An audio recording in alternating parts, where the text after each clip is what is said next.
Why is it that Jamaica and Jamaican Americans have had such an impact on hip hop? Because hip hop was in Jamaica first. All right, the reggae artist was rapping on that music back in the 70s and 60s. All right, that was hip hop, and Kool Herc brought it to New York, and hit the kids to it and said, "Okay, now this is Jamaican hip hop, New York rap."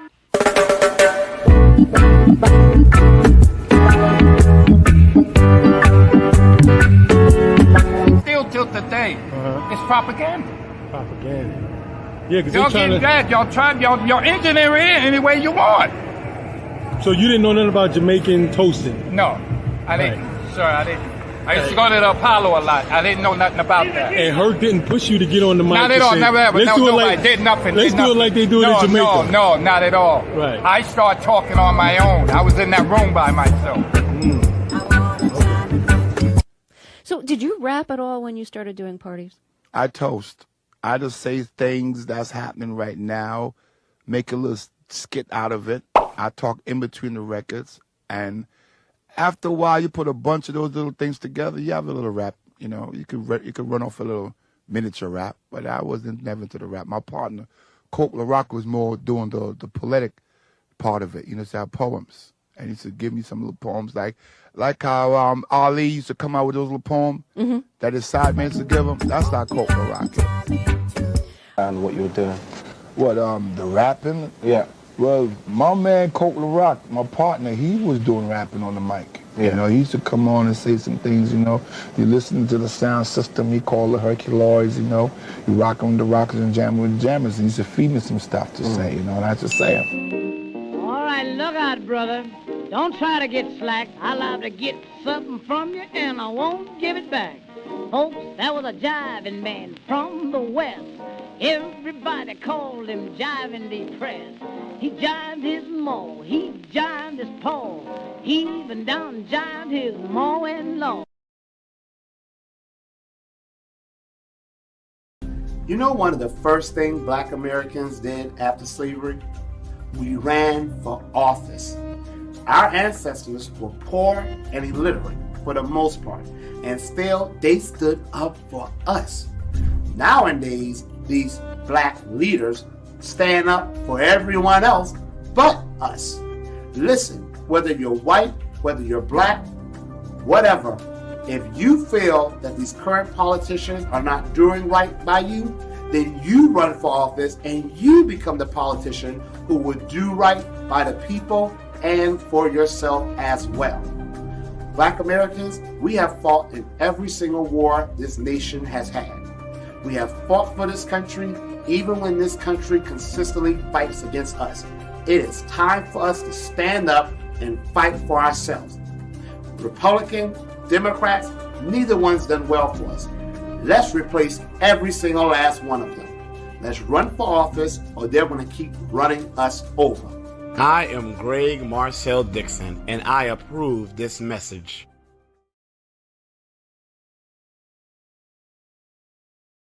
Yeah! They squabbling out there now. Yeah!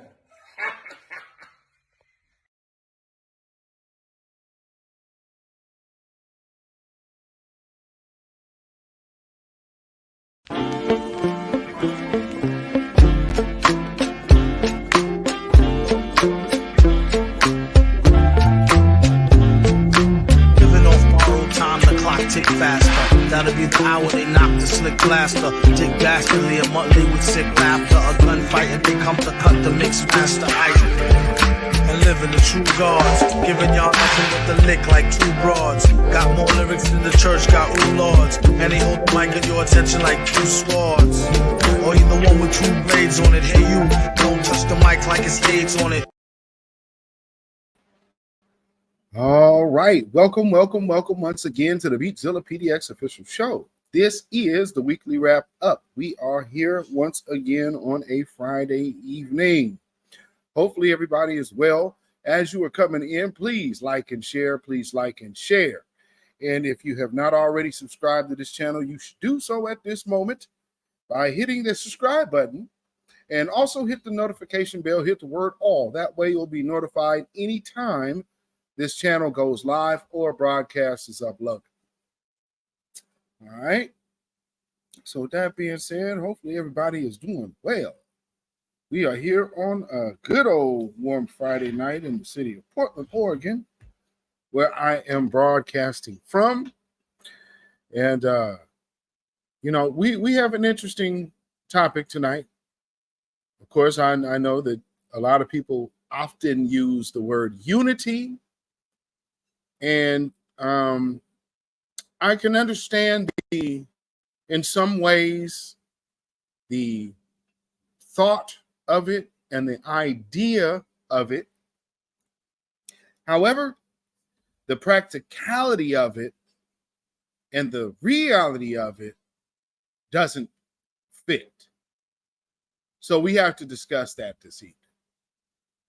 The truth about the unity myth.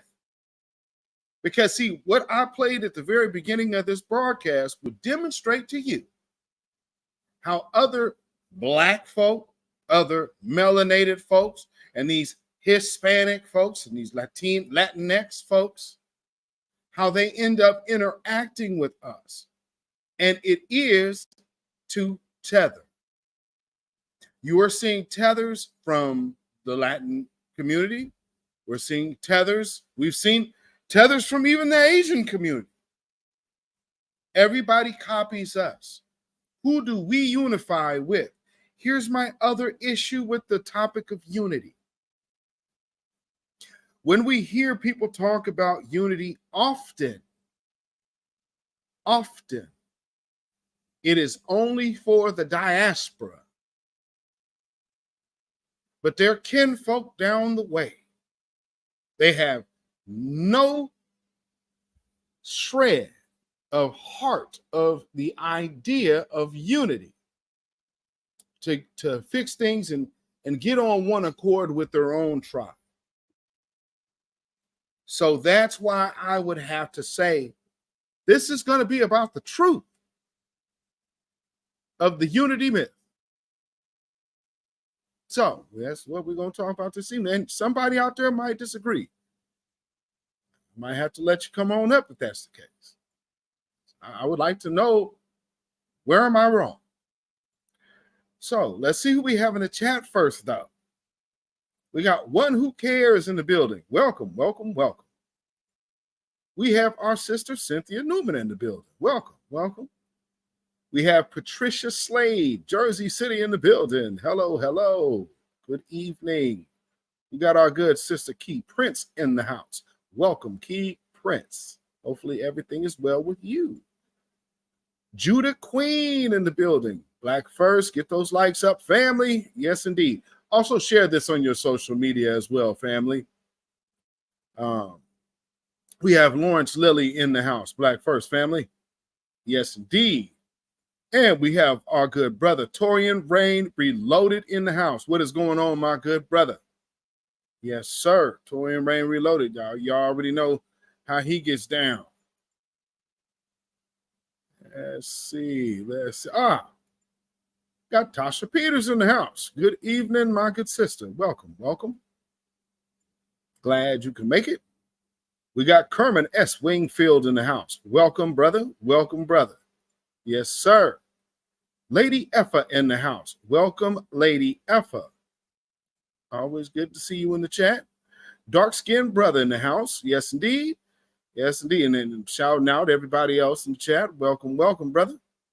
And Rhonda Smith in the house. Black First Fam. Welcome, welcome. Happy Friday. Kid Gravity Beyond in the house. What is going on? Black Knight Rider, check in. Welcome, welcome, welcome. We got Booginaz in the house. Uh-oh, sounds like you about to put foot to ass tonight. Yeah, you know, what I want to do is spark the thought of what I'm really trying to get at. Because again, you know, we hear unity often. Unity is, and it's always only been to our detriment. Other groups win. when we unify for other people's causes. Then when we're here about our cause, and everybody goes silent. So these are the things that we have to, we're going to have to keep pressing forward on and addressing, because again, it's coming to a point to where the idea of this broad scope of unify with everybody that's not white it's already been a harm to our community. It's definitely a harm to our future. You see flooded borders with illegal immigrants of all shades. They're not coming here to unify with you. They have their own plans. And then you also have other people talking about coming here. Family, there's no one coming to America, legal or illegally, that is coming for anything less than tangibles. So when you have people trying to disrupt you from getting your tangibles, then it is time to go on alert and have to address it. If you at one time, like many of us, thought that we would have unity over the diaspora, at the point to where you recognize you don't have it, it is not a reciprocal situation. You can't now keep trying to revive an already dead horse. And that's what I believe a lot of us are doing when it comes down to the idea of unity. I mean, let's think of it this way. We need 300 good people. The unity mind tells everyone else, let's slow up the progress for the little small focus group, because this sick one over here and this disturbed one over here and this one's had a rough life. Guess what happens? You start stopping progress to take care of problem after problem after problem after problem for someone or some group of people who will never stand with you in your time of need. We don't have any friends out here. So why are we so hell-bent on unity? And I will say this 1,000,000 times. I see a lot of the unity people that are anti-FBA. And I want to always make sure you put this in perspective for all of you. Calling yourself a foundational Black American has nothing to do with whether a person follows Tariq Nasheed or subscribes to what he says. Anyone can look at that and say, yes, I can identify with that, because you're identifying a lineage. To even be disrupting that conversation and understanding without any kind of wisdom is reckless, or either you're doing it for a purpose. But the one thing that is most definitely certain, it is not about unity. Because take Tariq Nasheed out of the mix for a moment. What do you have left? You have a bunch of Black people still looking for an answer. And you're trying to sell them a bill of goods on like what I just played. It's all good for everybody to join the machine against us. Family, do you understand that this whole thing about the music is not coming from the rappers? It's coming from the machine. So this is what I'm trying to get through to y'all. Like I said on my last broadcast, just put it to you this way. Every immigrant coming to this country illegally, well, especially illegally, they all have to deal with the government coming here. You have to deal with the government to get here. So we have to start looking at things that way. You dig? See, some more folks done came into the chat. So before I go, like I said, it's just a reality. And we don't have time to be pussyfooting around. Well, I mean, man, maybe. No. Listen, look at what this brother just said. The Dems are desperate. They need to destroy us and get us out the way. Y'all understand? So there's this move is getting us very strong assistance. And it ain't for no reason. You understand? So when we're actually hearing us tell you, we're trying to ring the warning bell. And while ringing the warning bell, you Unity people are saying we're being divisive while danger is coming your way. Now, either you want the people to be on the railroad tracks with a speeding train coming and they can't hear it, and you won't tell them that trouble's ahead. If you're doing, I know most of you got to have better sense. I told so many people tout their educations. So at what point do you not realize that you're selling your people out on the idea of unity? But truth be told, it's not unity at all. It's self-destruction. Yeah, we got to put foot to ass tonight. So, I mean, yeah, anybody hollering that unity shit, it's overrated. And until you can prove to where it has actually succeeded in because here's the most important thing. One group in history has only succeeded because they looked at themselves as one group. There is no big broad continent of fighters that everybody can. That in-game Avengers thing has never happened, but in the Avengers Endgame movie. It has not taken place in history. You cannot find it historically.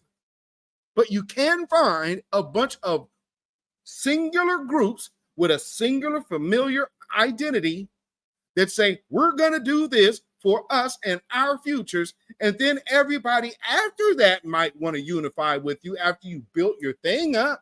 But there's never been no continent-wide. It's not now. We want to unify with a continent that ain't getting along right now. So who exactly can you get along with over there? Let's look at Haiti, for example. Let's take it off the continent down to the Caribbean. Hey, you remember just less than about 3 years ago, they just whacked their president.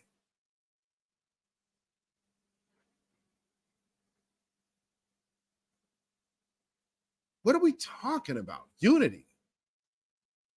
Now we have people coming over here proudly trying to erase our history here.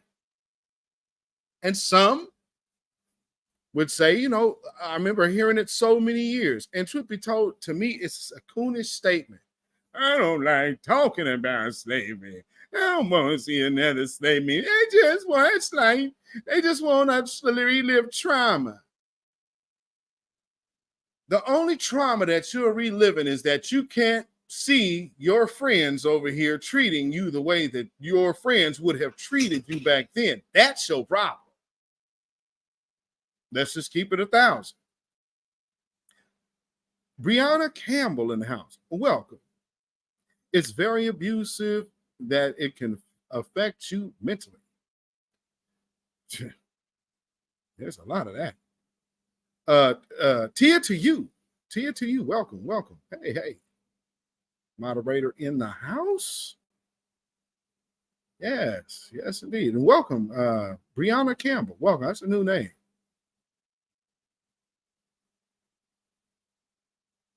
Oh yeah, yes, beginners.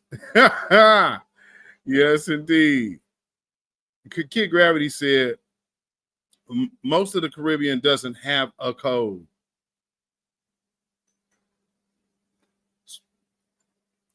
And so for all intents and purposes, that's Jamaican telling you that. But somehow, he just must be. If it's all Tariq Nasheed, let me just explain how cowardly mentally you are.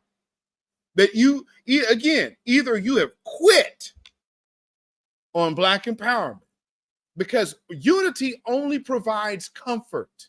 Because what you're looking for is the easy way. Man, we can't do it this way. We can't do it. You can't do anything. The reason being is can't always comes out of your mouth. I don't want you around me like that.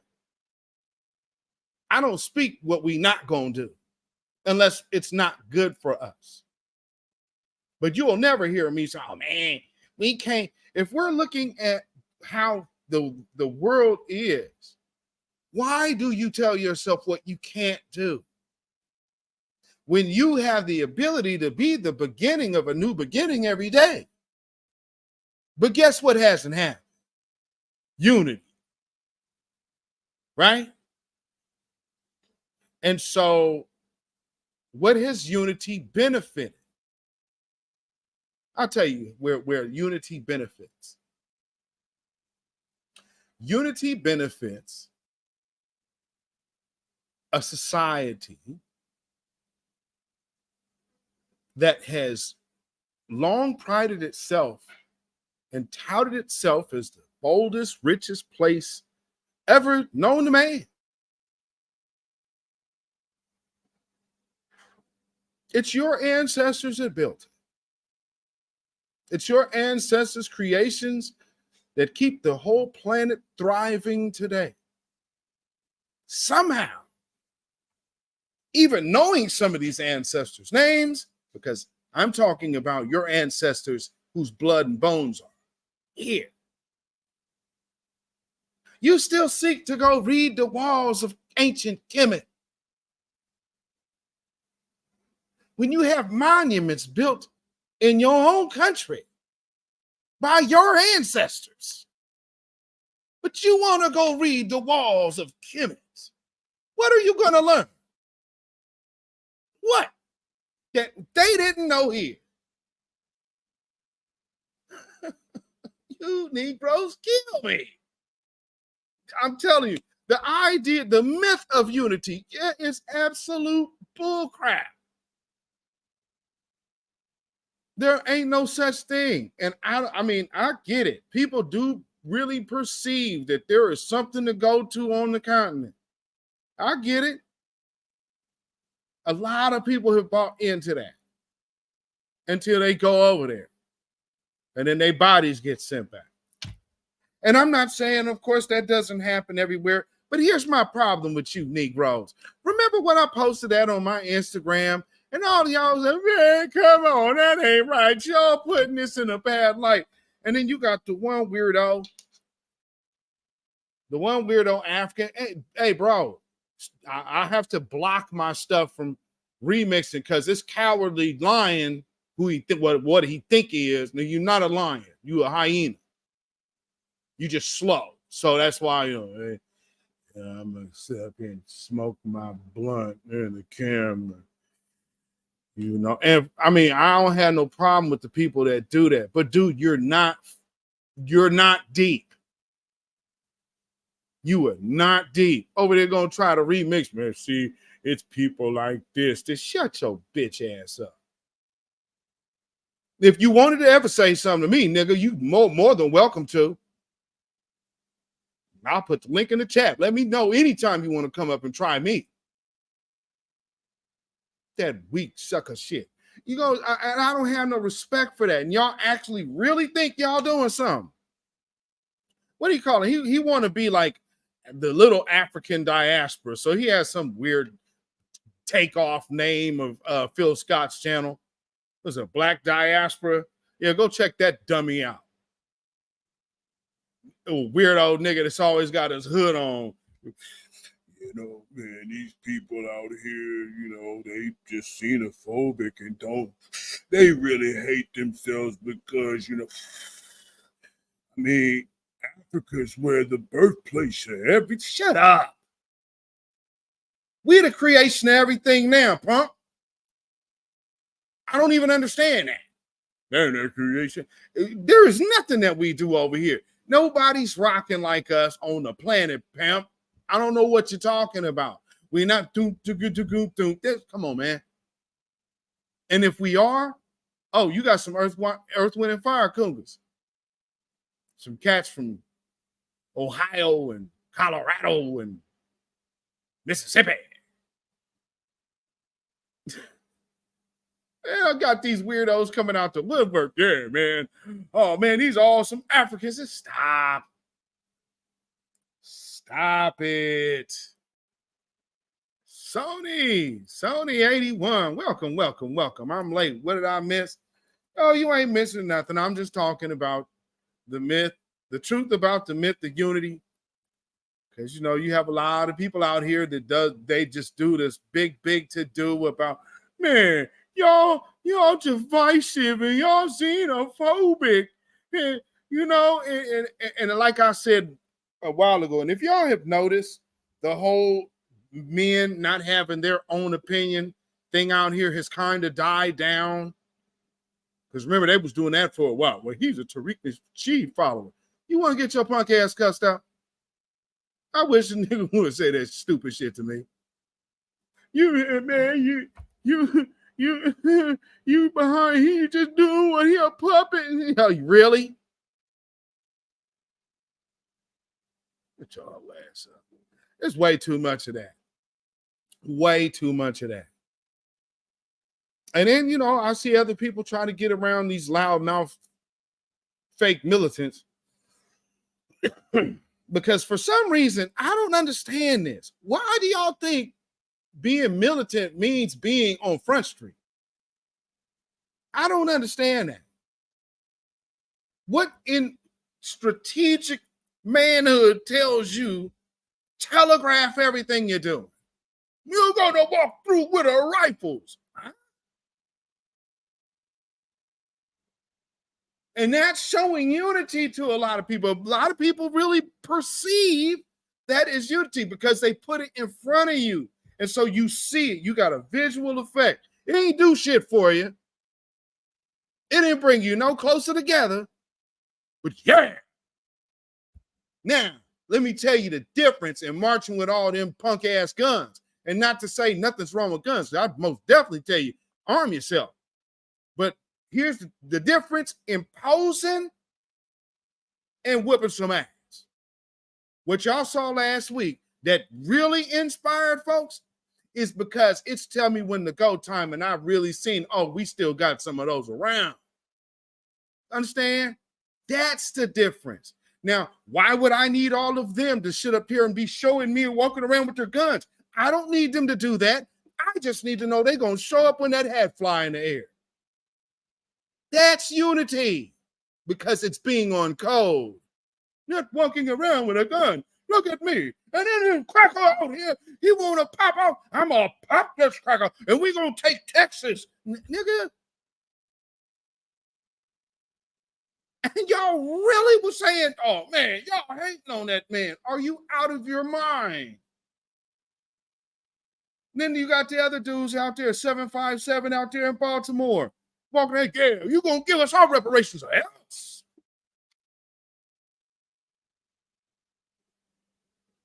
We trying to tell you, that's trouble. That's dangerous. Oh, y'all listening to this person, listening to that person. No, I'm listening to the game that I was given coming up before, because I'm not under none of these men. We all around the same age range. How that sound? You just act like grown-ass men can't have grown-ass man experience. What's wrong with you? Well, these people something else out here, man. Any excuse to go try to find comfort and seek comfort in the palace of cowardice that is called unity. I want to hashtag that one. The palace of cowardice. Yeah, man, we got to all unite, brother. See, because you what you're doing is waiting for that magical day. Then every melanated person on the planet said, yeah.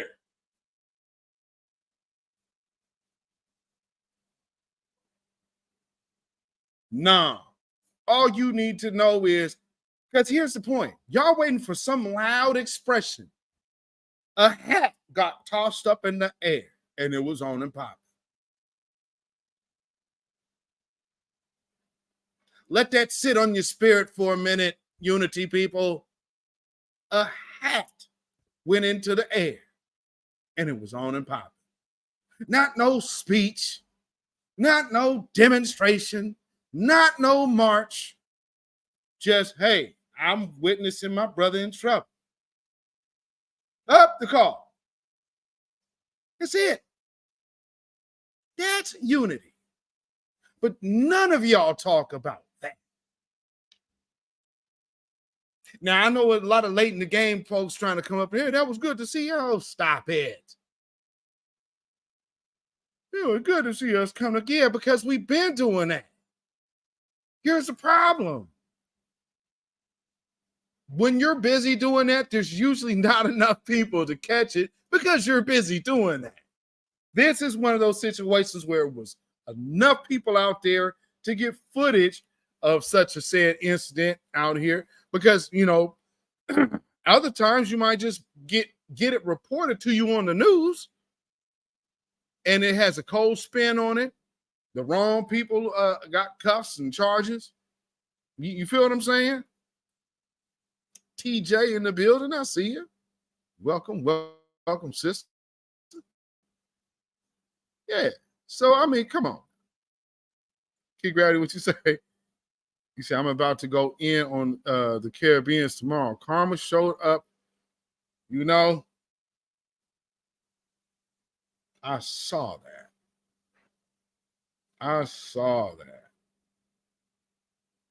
And again, that's part of my point. Because, well, I guess, you know, y'all get a preview of what he's going in on tomorrow. Brother, that's damn sure one of the videos I'm playing tonight. Because, again, but this, because it's all about the point I'm making. All I'm saying, y'all should be able to unify on a codified level. And now somebody go ahead and ask that silly question. So what's the code?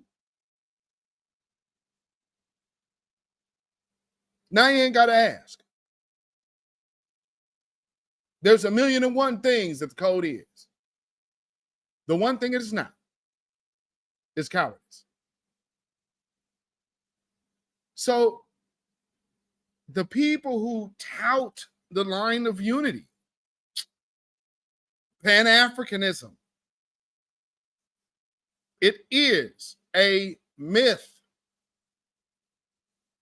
And we have to come to the grips of reality.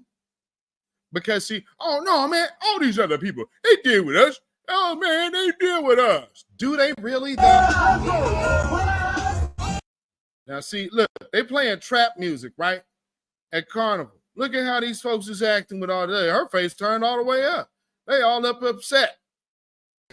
Now, Toronto could never be. Could never be. Yeah, this is getting out of hand now. There's no explanation to justify you playing trap music on a carnival truck on carnival day and you have masqueraders looking around waiting for the soca. And I know people will still have the nerve to say, if you're gonna have carnival outside of the Caribbean, then really and truly you should expect other genres to be played. And also, call your mother. We need to have a serious discussion with these carnival bands and these DJs because you're going to end up making true masqueraders not want to come to all your carnivals, and then you're going to bring uncultured vultures that's going to mess up the whole experience.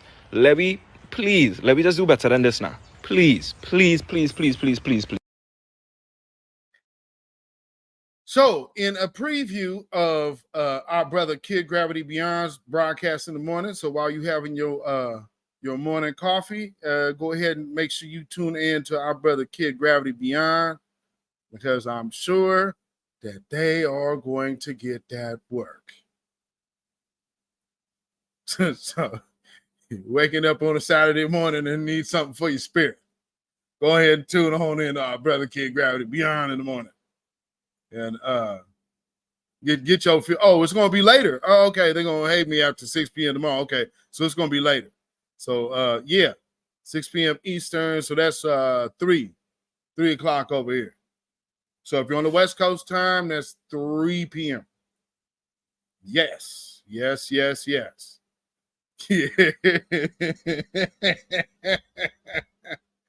go ahead, light that ass up, brother. I already know. Because, see, can't nobody really get at a Caribbean better than a Caribbean, because he know what's off code. We some things may go over our heads. Kid Gravity gonna catch it all. So yeah, y'all make sure y'all tune in, because see, this is the thing. Y'all have better remember we have a resident translator over here to all of that subtle that subtlety shit that y'all be trying. So, don't think people ain't watching. So yeah, once again, family, make sure you tune in to our brother Kid Gravity Beyond tomorrow and get you some education. As you know, he'll give you some insight because he can explain things like I'm telling y'all. He can explain things about the inner workings of the culture better than any of us can. So, brother's a blessing. Yes, indeed.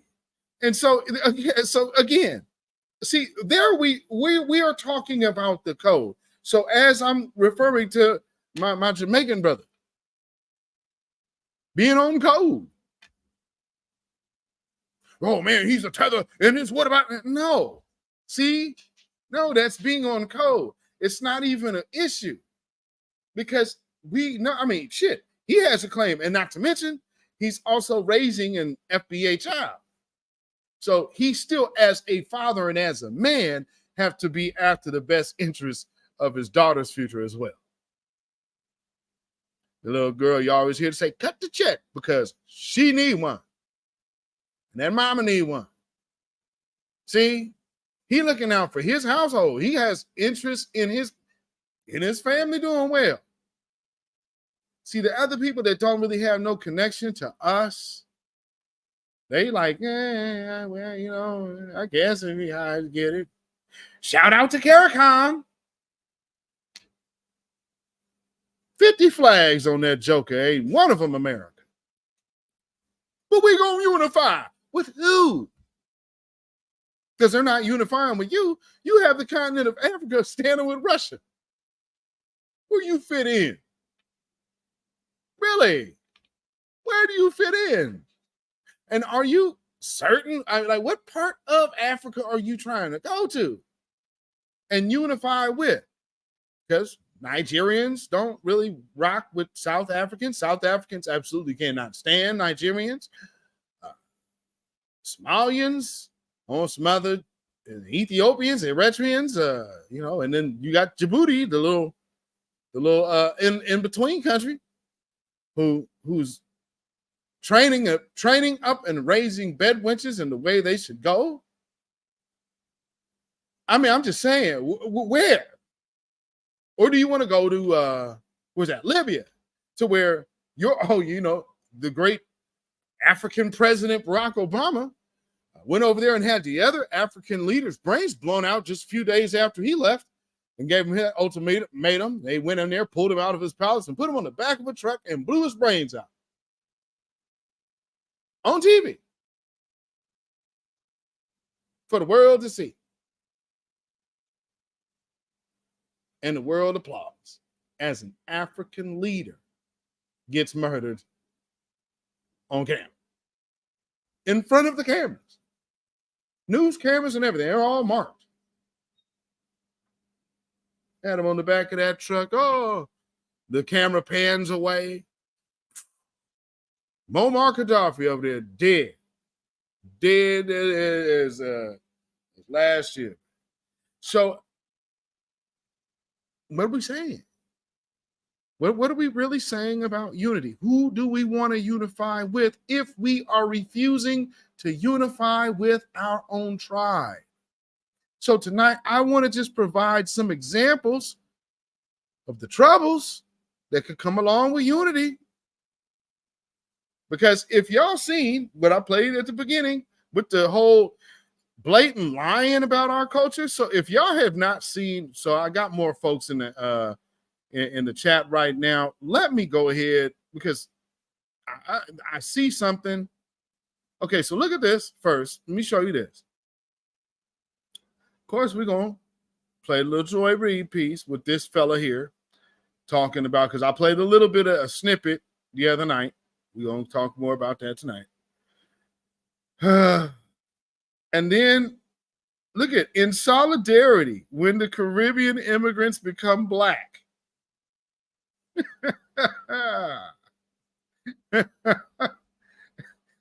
All of a sudden, that's a conversation. And then who these two women are over here. And then, of course, you see Salt, Pepper, and Spinderella Well, these are they used or they made an article, and we're using this picture of Salt and Pepper as their, I guess they're talking about misogyny. Women battle misogyny to send hip hop spinning in a new direction, and they're literally showing Salt and Pepper. Now, for those of you who actually have followed Salt and Pepper over these years, you would absolutely be very familiar with the simple fact that Salt and Pepper completely screwed over Spinderella. Say what you will about, well, they were business in that and that. Spinderella even started spitting on some of their later songs. And let's just keep it 1,000. Spinderella was the best looking one in the group.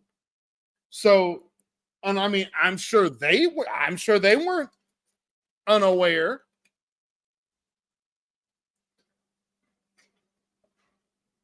But I'm sure they said, well, we make all the money, so screw her. Then remember old girl Saul. She did her little Christian stint and routine. She did her Rev Run.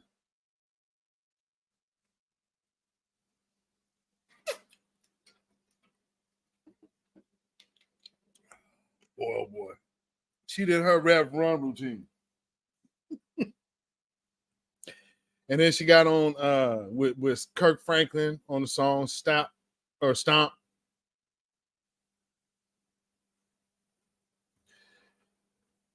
Pepper is Jamaican. Damn it, it just keeps getting better. Thank you, Keith Prince. Really? Wow. When you say you learn something new every day, I did not know that. Wow. Oh, thank you, Keith Prince. Oh, Lord. Pepper is Jamaican. See, here we go. This is what I'm talking about. Exactly. Yeah, and, okay. Here's the two authors of this article for the Associated Press. I don't think I need to even. Matter of fact, the one sister, you actually could see her name in the thing. What's this other girl name? Nordos Haley or Halle. She looks like she could do a good tether pop. She looks like she could probably do a good tether pop, doesn't she? I'm sorry. Oh, again, if somebody tell me I'm being overly offensive, please let me know. I mean, because not that I'm really. I don't want to feel like make y'all feel like I'm denigrating some sacred thing of y'all's. This shit just look weird to me, and I have dubbed it tether popping. And because this is a dance, and no one will ever explain it to me. I've talked to I've worked with Ethiopian people before. It's like, all right.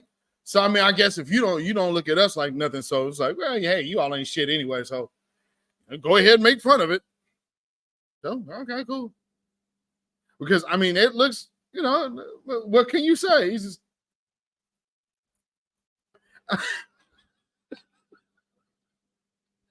I mean, I'm sorry. That tether pop was hilarious.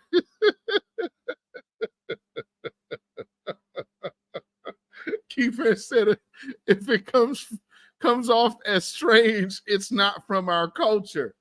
Facts. And once again, ladies, can y'all? Can sisters? Can y'all hit the little neck move?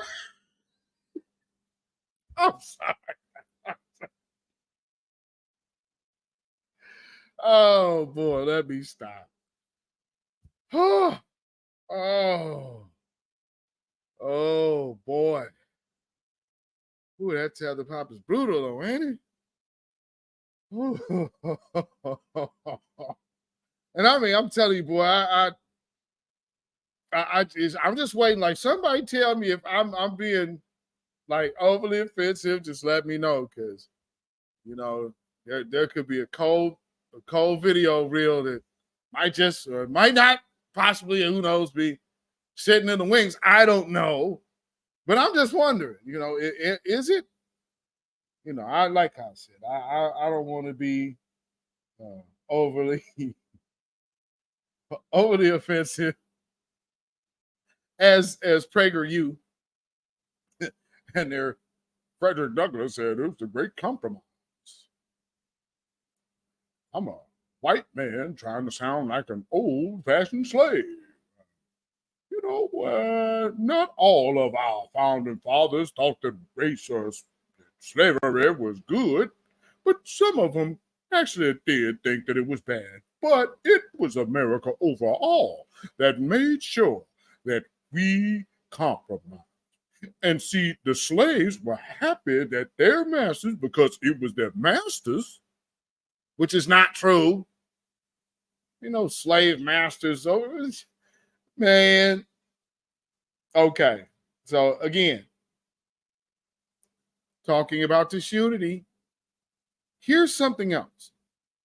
When it comes down to let's look at this level of the game.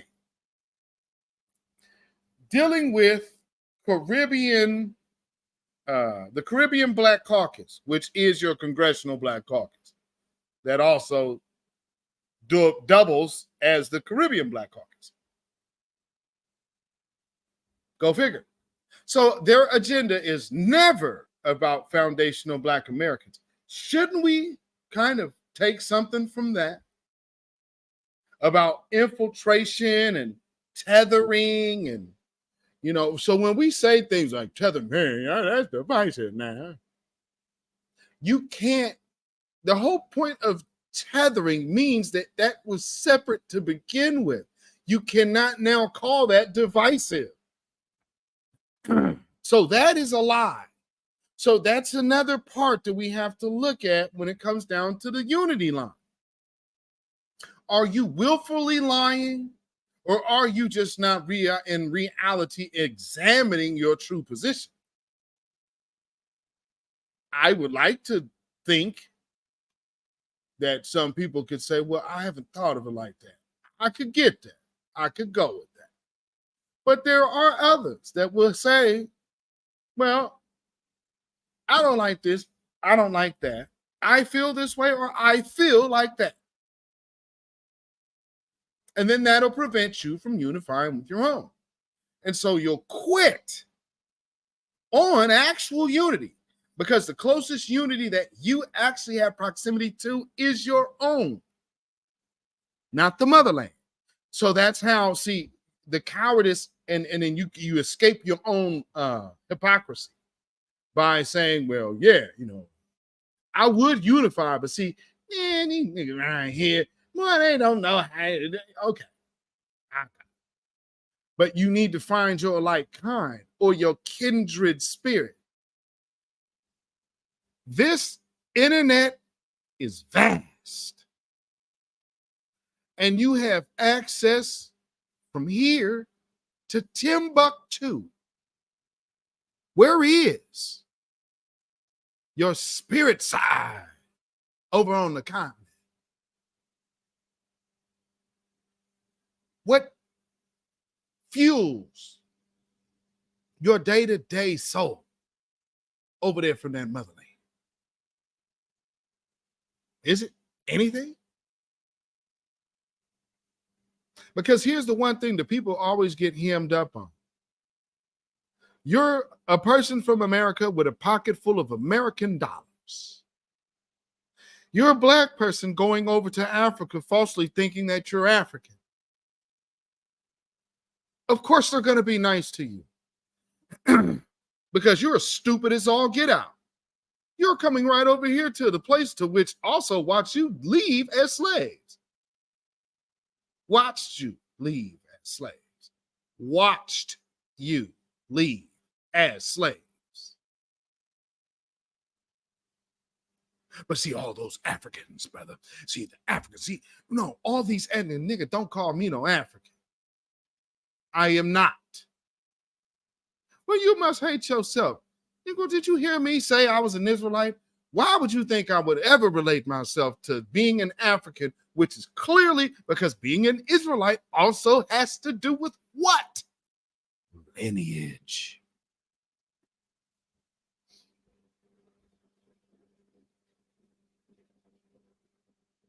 See how practical that is? I don't have to get overly deep and biblical. No, we're just simply talking about lineage. So again, how can you have unity if you won't unify first with your own kinsmen? You now are presenting a fraud to the family.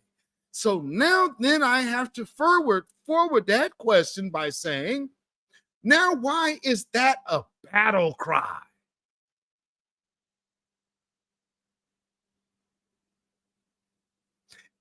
You can't prove where this unity will ever be effective. It's a figment of the imagination. It's a dream. It's an ideal. But it has never been manifest in history, but for some reason, you're banking on it happening now. Why? When have you seen unity? The continent itself of Africa is not unified.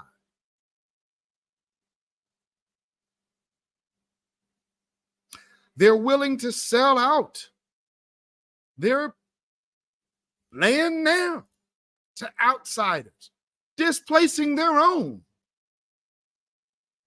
What unity are you looking forward to in a group of people whose culture is literally stabbing the next one in the neck to get over? And then you're surprised when trouble comes to your doorstep when it comes to America.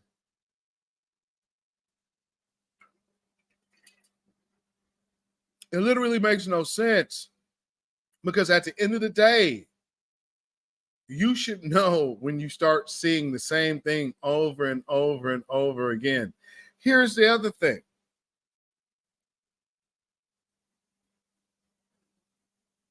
I have never seen so much off-code behavior with Black folks so ready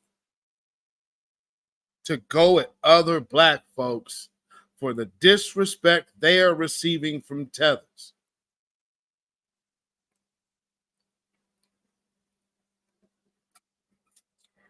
That makes no sense.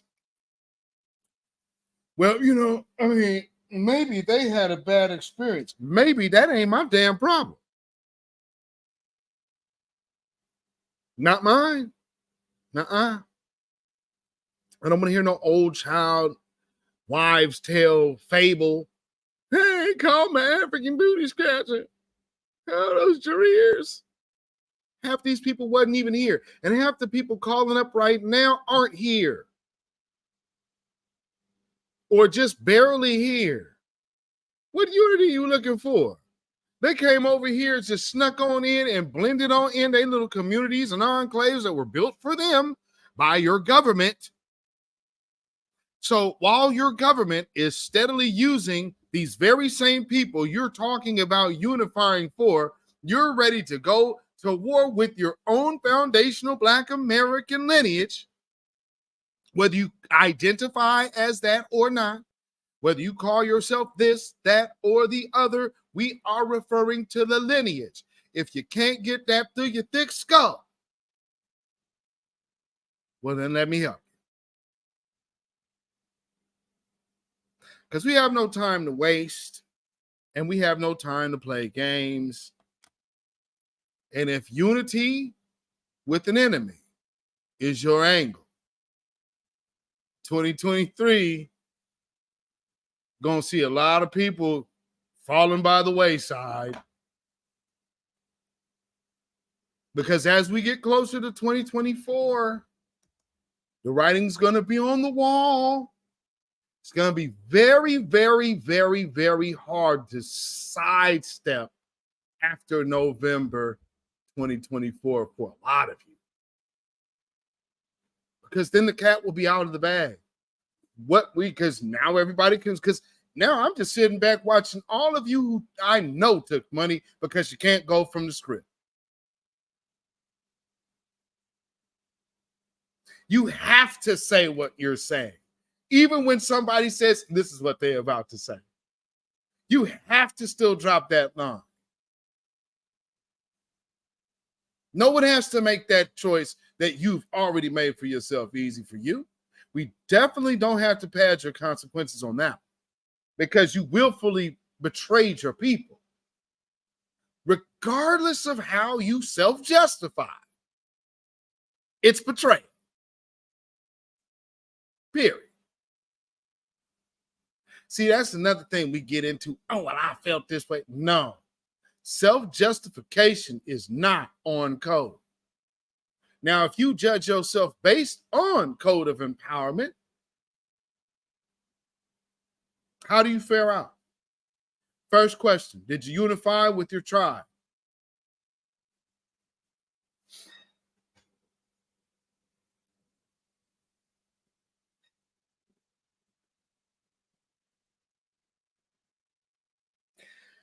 How many people do you watch on this internet that cannot say that?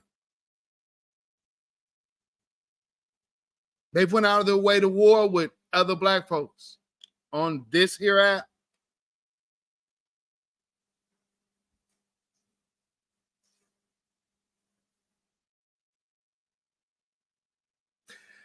I have often long advocated let people do what they do in their lane.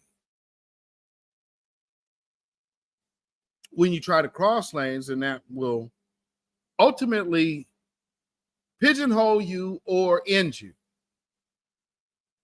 However, in some people's cases, it also may completely shut you off from opportunities that were like could be right there.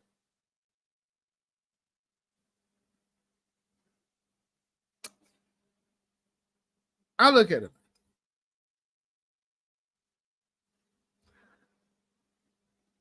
You can give grace as long as grace is beneficial. Anything past that, you're going to have to take that shit to the church. Over here in this grassroots movement, we have no time for that. And again, like Brother Jason Black said, that's why we can't be the nice guy. And I'm sure there's people out there, oh, he's an asshole and this and that. And he cussed this person out, cussed that person out. I came out and told you exactly. Hell yeah, I did. Because, see, that's the whole point. I'm not going to cower. Look, well, hey, let me get some unity on it. You ain't never seen me do that. Oh, man, I gotta get some other people to come sit up here and rah against this person with me.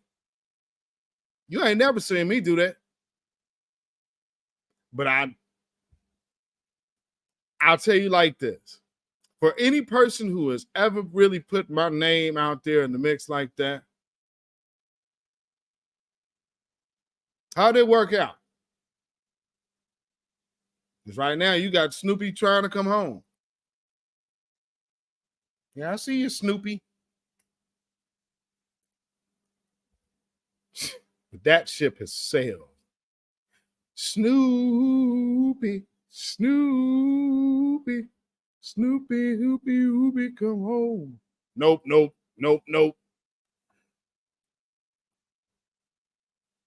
Some people can't recognize the company they in. That's a good thing. I like that, to be quite honest, because it lets you know where people are. And then he said, okay.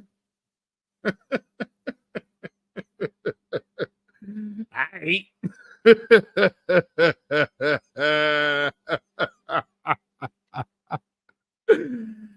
Boy. You can just hear, I just some things you just have to marvel at, like, damn, you are oblivious. How could you miss something so important? Anyway. I'm telling you, people are, hey, man, such and such saying this about you right now. I don't care. man, they playing you. They got a recording of you. Good. I hope the people that needed to hear it actually listened to what I said. Because that was the point of the message. But yikes. Yeah. No. And again, I'm, for me, I'm I told some of the brothers, like, I would strongly advise you tightening up your circle. Don't have nobody that don't have nothing to lose right up under.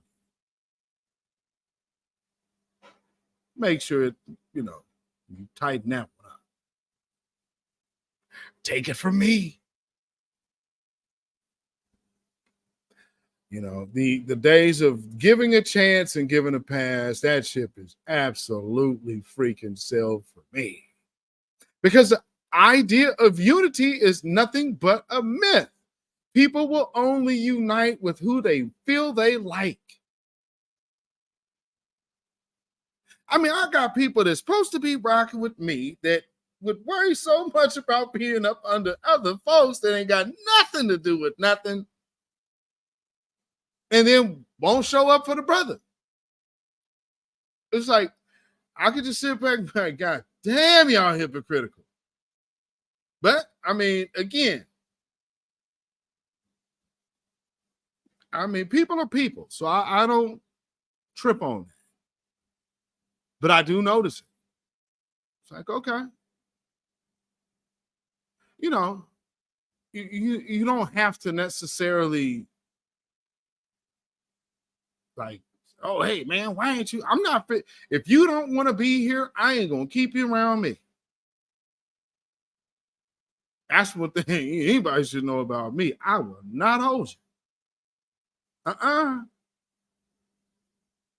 No, sorry, Bob. And that's the one thing about it, though. So when people do gravitate towards individuals, and, like I often say, I'm not new. I'm new to a lot of y'all, but I am not new. I mean, if I could not be new.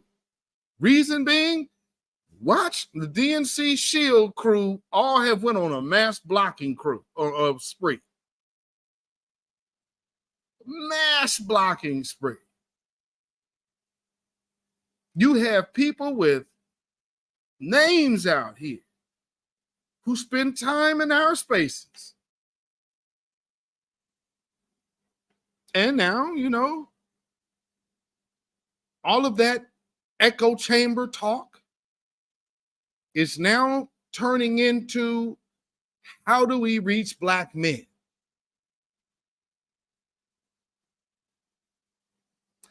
I think by way of new Black media, I think I've solidly been able to demonstrate what unity looks like, what being on code looks like.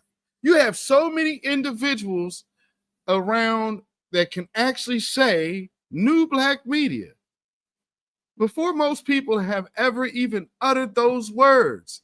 If you have seen my page, you would have seen my name, hashtag new Black media.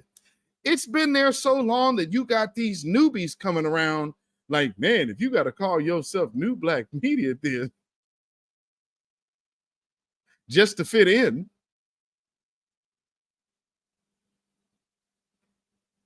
Really? Okay. I guess that's how you see it, huh, kid? All right. Well, good looking out for you. Good job. Calvin's got a job. Ain't gonna be much more than flipping burgers, clearly, but Calvin's got a job. Sheesh. That's like, y'all see the other tether shield, the one that y'all been circulating, that weirdo's dude, his picture. What's his name? Barrington. Oh, cool ass shield. What did I tell you? Man, line them up. Line them up. It's going to be a rough go. I told you coming into 2023, it's going to be rough on you Shields, man. They blocking us left and right. It's going to be a madhouse. I got your number, baby. It is a wrap. All the way. Man, put the money on the table, player, or this show does not go well in 2024. And I mean, how long can you really play with it? And now, not to mention, hey, so again, because see, here's another thing about unifying with this diaspora. They have promised benefits from the Democrats because the agenda is actively undermining us. I don't know why none of you can see that. I mean, but I'm telling you right now, it doesn't make sense what I be seeing, and I'd hate to be the question should I don't feel certain people should ever have to get this question, but I mean some behaviors just makes you wonder. Where's your family from? I'm just saying. So family, all you Democrat lovers, Biden sexuals, here's something that I want to play for you. And let me know what you think. Because, see, for those of us in the intelligent sphere of the grassroots, we clearly see the agenda to undermine us, rewrite our history, erase our history, and erase us out of the future. See Terry in the house. I see it. So with that being said, it's not just young black men that Joe Biden has a problem with in 2024. Check this out. These union workers that have been working countless hours under the Trump administration, I'd like you to explain how you plan to not only keep us working, but how you intend on getting the union vote when there's a large portion of the union workers that are gun enthusiasts, and you are actively trying to diminish our Second Amendment right and take away our guns. You're full of shit. All right, thank you. No, shush. Shush. I support the Second Amendment. The Second Amendment, just like right now, if you yell fire, that's not free speech. And from the very beginning, I have a shotgun, I have a 20 gauge, a 12 gauge, my sons hunt. Guess what? You're not allowed to own any weapon. I'm not taking your gun away at all.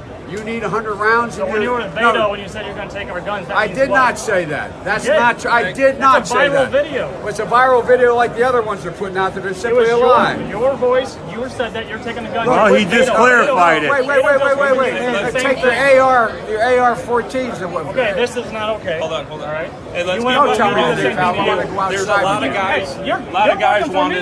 I'm not worried. Hold on. So much. Give me a break, man. Don't be such a You're horsey pushing guy. up on me. Hey, there's a lot of. Hey. Look, here's the deal. Here's the deal.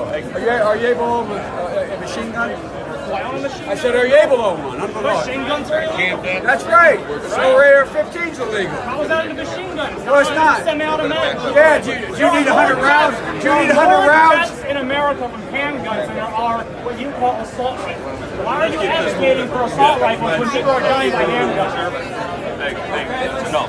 Come on.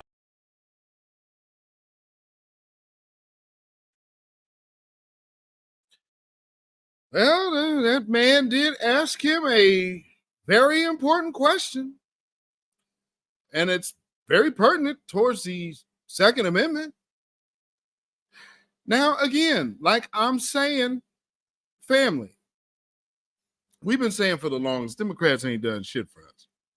Joe Biden has actually been a detriment to our community, undoubtedly. So now that we are looking at where he is, even with the young working class voter,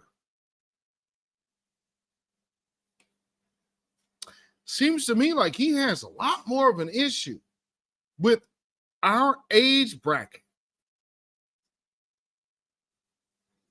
They'll never admit it. They're somewhat admitting it,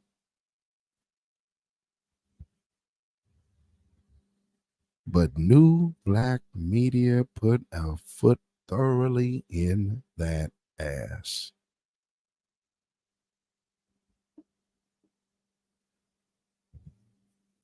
They've already admitted. Mark, did you remember when I told you? See, people be like, oh, don't listen to him. Yeah, he think he did. Okay. It was me who said that we are going to make the Democrats spend their 2024 budget for 2022 midterms. Hello?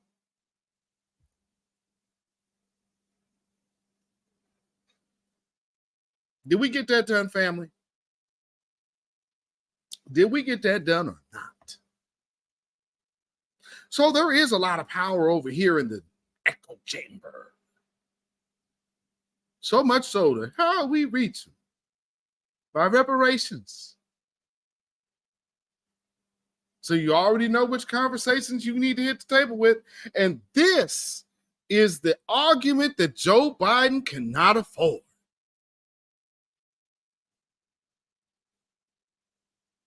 He can't afford that one. See, while they were trying to force LGBTQ and abortion on us, we rejected it. And now they're out of fuel for banter. Only thing they have now is the fear of Donald Trump. But guess what?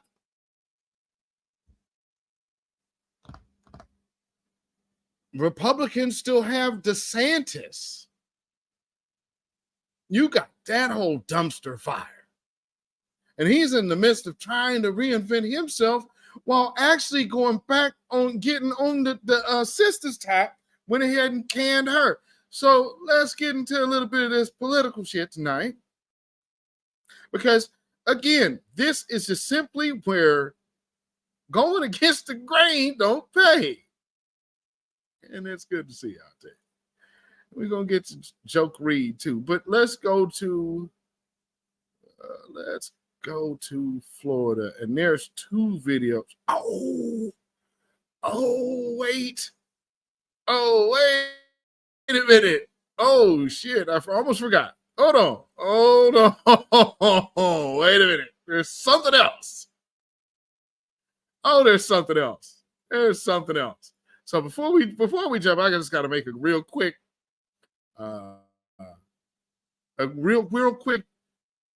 step off, a real quick sidebar here.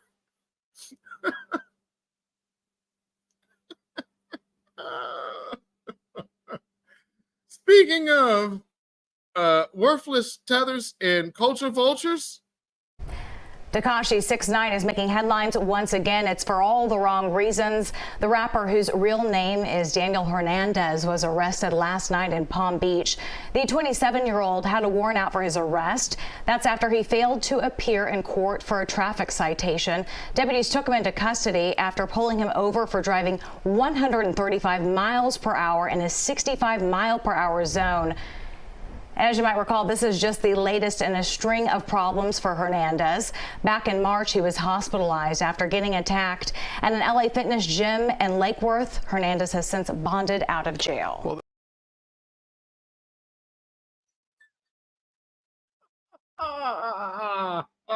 When the media's through with you, man, they are through with you. Why was the first reference that they went to him getting beat up?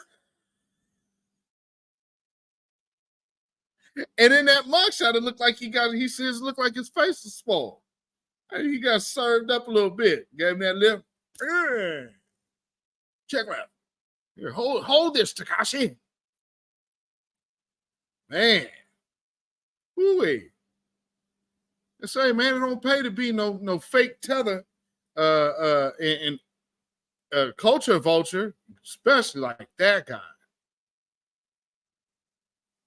So, yeah, hope it don't work out for you, buddy.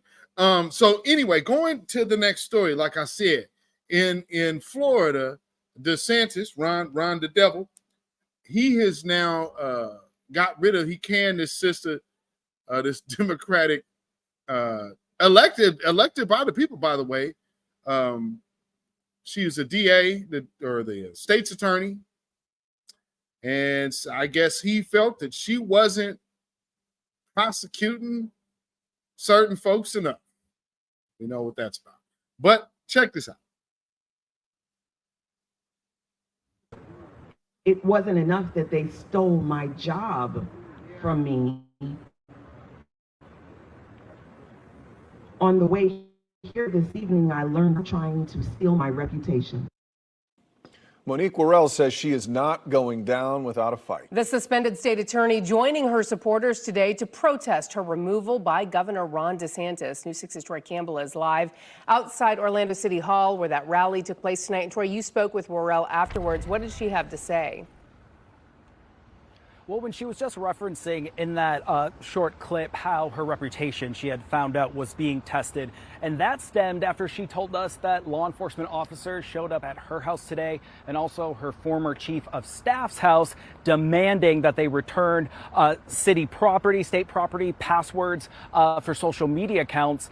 Congressman Maxwell Frost was out here as well, and Worrell says she is still determining her next step. On FMLA because she had a baby, and this afternoon the sheriff's department and investigators who were armed showed up at the door asking her for social media passwords. Recently removed State Monique Worrell telling a crowd of her supporters outside Orlando City Hall that law enforcement showed up to her home as well as other staff members' homes on Thursday demanding return of state property. Worrell also says without notifying her, the state put tactical officers on the roof of her office during a press conference she held Wednesday morning. Did you all know that there were snipers on the roof yesterday for my press conference? Are you guys aware of that? Governor Ron DeSantis has spent much of Worrell's term criticizing her.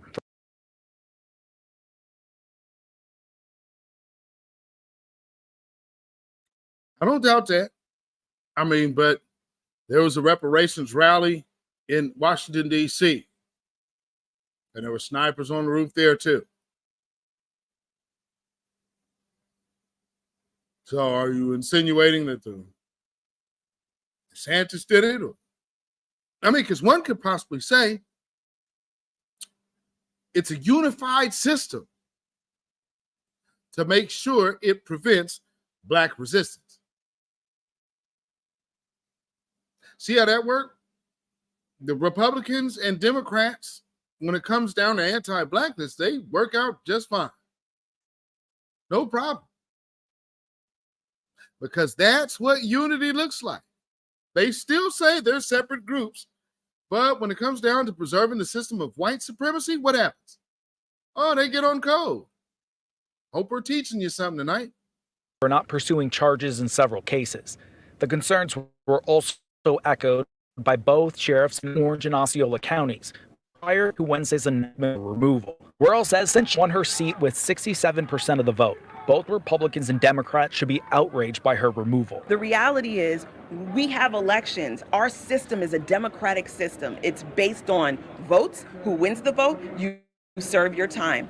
There's always going to be someone who's not happy with that. We're about a 50-50 country, so 50% of the people are always going to be unhappy with whomever the elected official is, but we accept it and we work together because we are a community. We are built on democracy and we believe in democracy, so we accept those elections. And despite not telling us what her next legal move will be, she made it very clear she does plan to legally fight this. She also says she will be running for state attorney in 2024.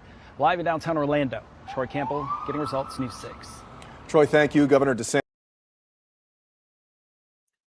They new governor, or the new dude that they put in there. It's like, he kind of questionable. But also, there's plenty of reaction to today's news of Worrell's suspension. I want to bring in my colleague now, Fox 35's Matt Trezza, joining me live with more on how local law enforcement agencies are responding to today's news. Matt? Well, Marlise, largely Central Florida law enforcement has been supportive of the governor's move, and that includes Volusia County Sheriff Mike Chitwood. When you got somebody who's a violent predator, you have to do everything in your power to prosecute them. Volusia County Sheriff Mike Chitwood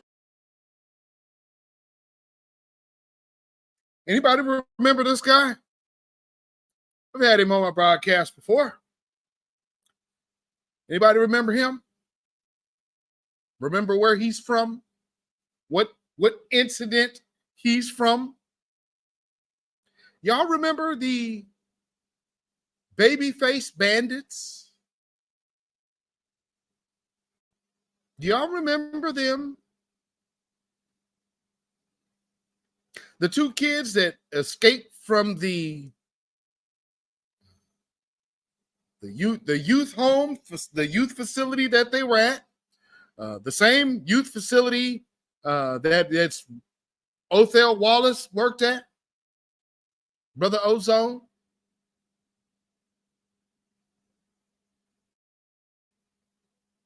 You know, I mean, no credit for him mentoring kids, I guess. But this guy is talking about the system has failed these kids. What we got to do better by our children, and he got to. But just listen to his tone there. When you have violent criminals, you got to do something. Oh, well, you was out there yelling and screaming on the system over the babyface bandits.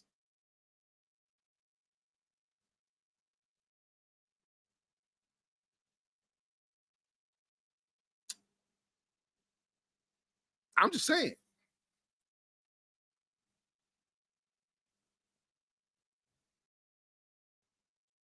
Wood saying it was a good call to suspend Monique Worrell. I support the governor and what he's doing. I understand what he's doing, and I support what he's trying to do. Fox 5 got a statement from Orange County Sheriff John Mina, who wrote, "We rely on our partnership with the state attorney's office to ensure those offenders are held to account and kept off our streets. We look forward to working with Judge Andrew Bain in his new role as state attorney." We also heard from Osceola County Sheriff Marcos Lopez, who wrote, "The criminal justice system only works when law enforcement investigates and arrests those who commit crime, and the state attorney's office prosecutes those offenders. We welcome Judge Andrew Bain as the new state attorney and look forward to our offices working together for justice."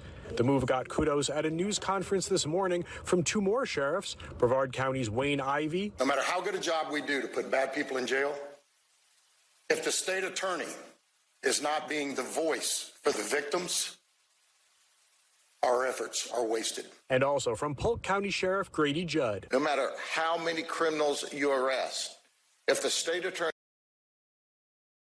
That's another familiar face. Hey, why is there so much crime in your district and in the other policeman's district?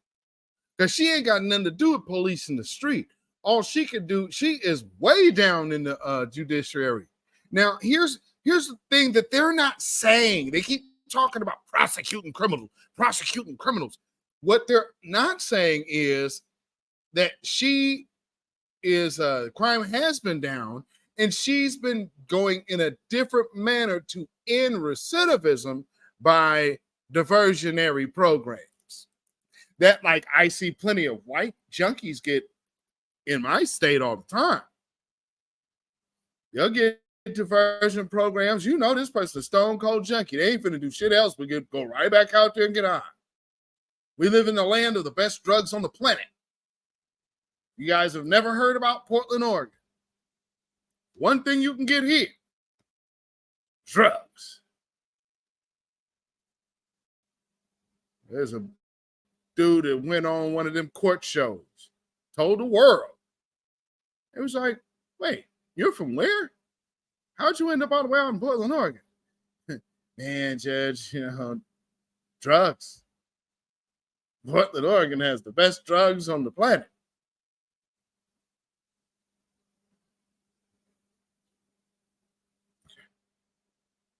Whew. But this fella here, and then you got the baby face. And so all this crime, and they're not prosecuting criminals. They're supposed to protect who? See, when they start going into that citizen talk, we know what they mean. Citizens. You got to protect the citizens. Oh, word. Then Othell Wallace should be well within his right. Because Othell Wallace is fighting for his freedom in your state, where y'all doing all this complaining. defending himself against a race soldier. A would-be assailant who was halted by the hands of justice by Othel Wallace. Because it's caught on tape. So we're not finna sit up here and play like we don't know what's going on. You're running up on private property because that's what another thing. So here, wait. So let's back up, because do y'all remember with Othel Wallace's case, remember what the police called it?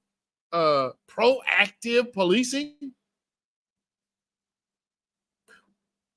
When that man is in his car in front of his home.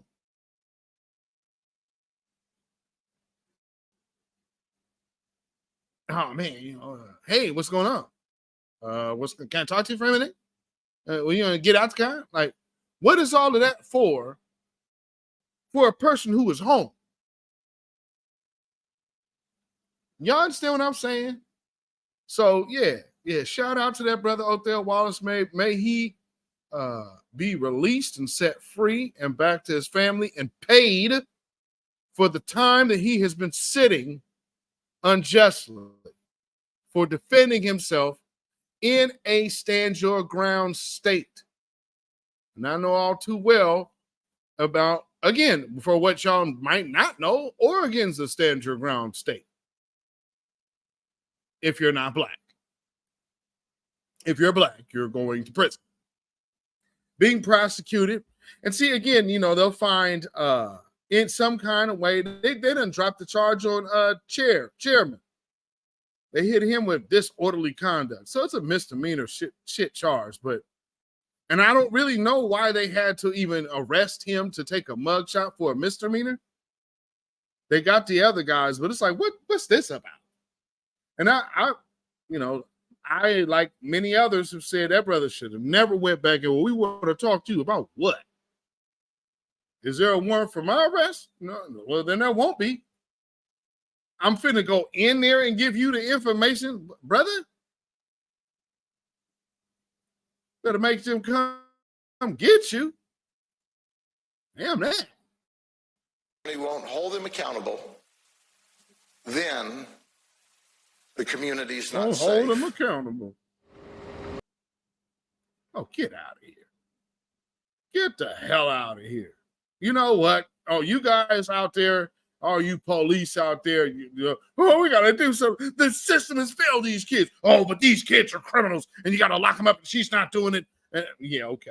Because, again, mind you, some of the things that they're complaining about are teenagers. Like the babyface gun duo that was shooting it out with the cops, and then you got the cop damn near on at a press conference ready to cry about the way the system has failed our kids. We got to do this. Is unacceptable. But yeah, let's go do something to make sure she prosecutes these children to the fullest extent of the law.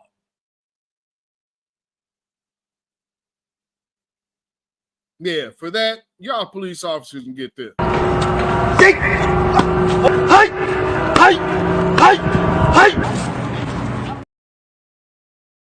That's for you.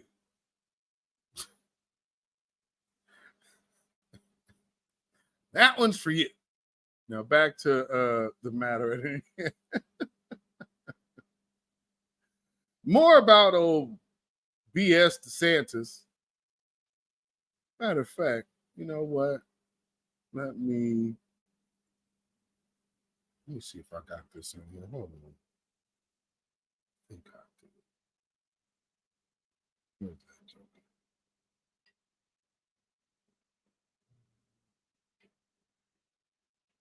Give me 1 second here.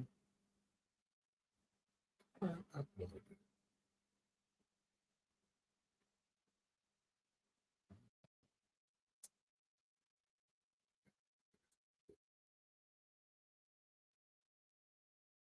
Okay, guess I gotta go to YouTube. Hold on. Let me go to my YouTube. So, awesome. That situation in Florida, with the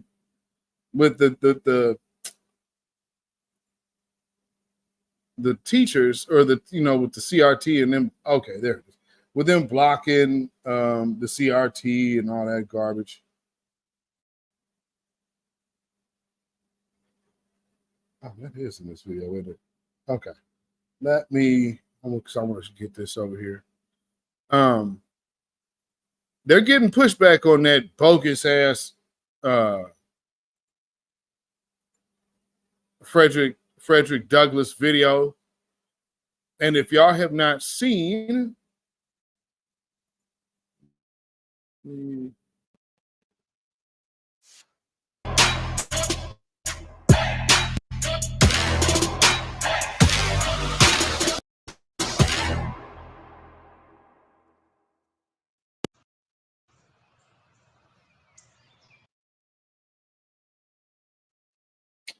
oh, screw to.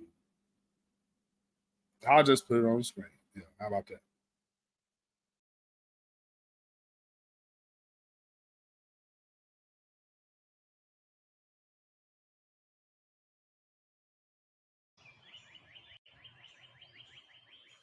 Slavery is as old as time and has taken place in every corner of the world, even amongst the people I just left. Being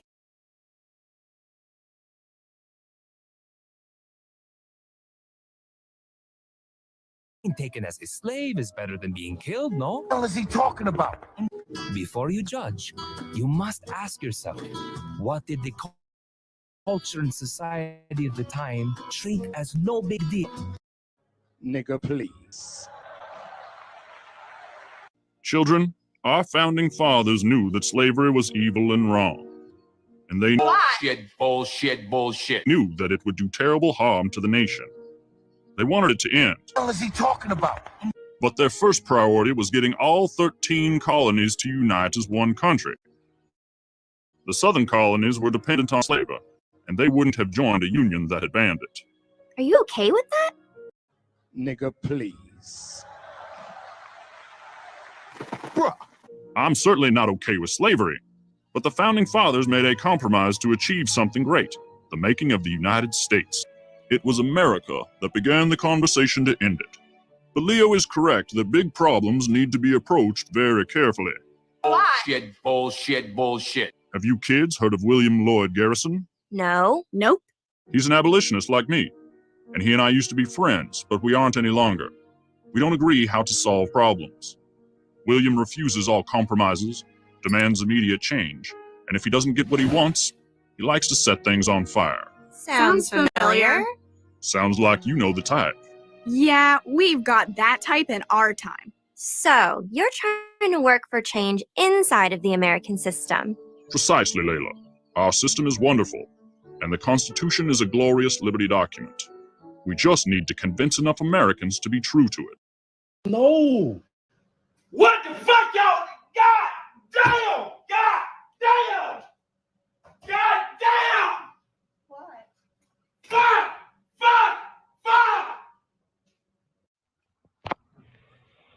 Well, turns out that 65-year-old man could really fucking throw up. Hey, I'm really proud of y'all. Montgomery Brawl. Bitch. Not one, but them all. Montgomery Brawl. Shout out bro that can swim. Montgomery Brawl. Salute shit, really all of them. Montgomery Brawl. Shout out Unk with the chair. Montgomery Brawl. Everybody that was there. Montgomery Brawl. Threw the hat off at the start. Montgomery Brawl. Woo. Man, shout out to the guard. Montgomery Brawl. Hey.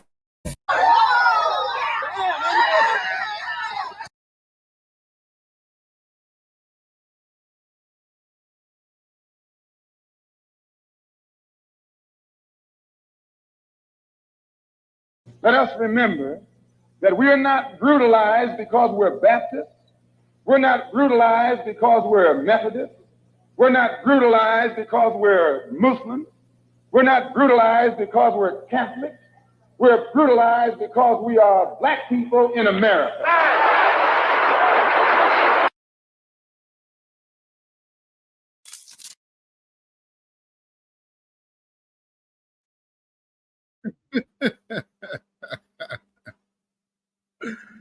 Oh, yeah.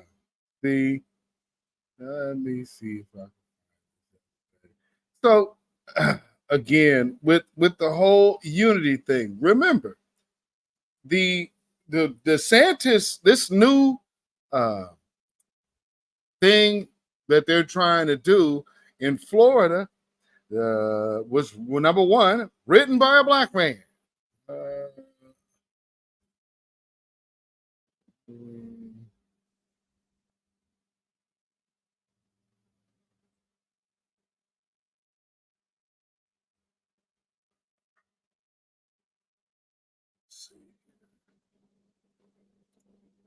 They're teaching slavery was beneficial. Trying to see if I could find an interview with the dude who wrote it.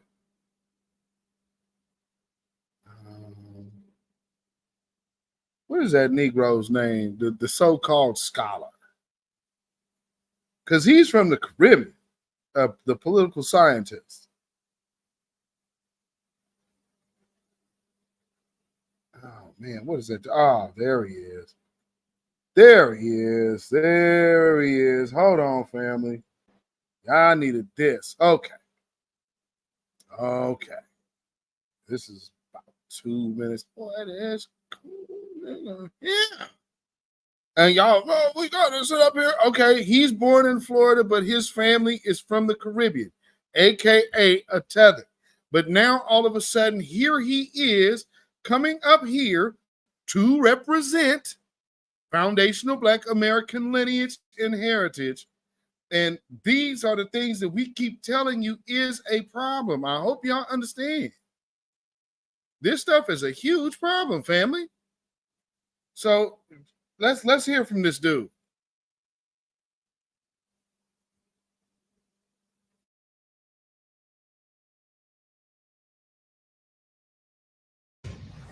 Florida's recent curriculum changes are stirring up a lot of outrage as it relates to the guidelines on teaching about slavery. And now we are hearing from one of the African-American authors of the new curriculum.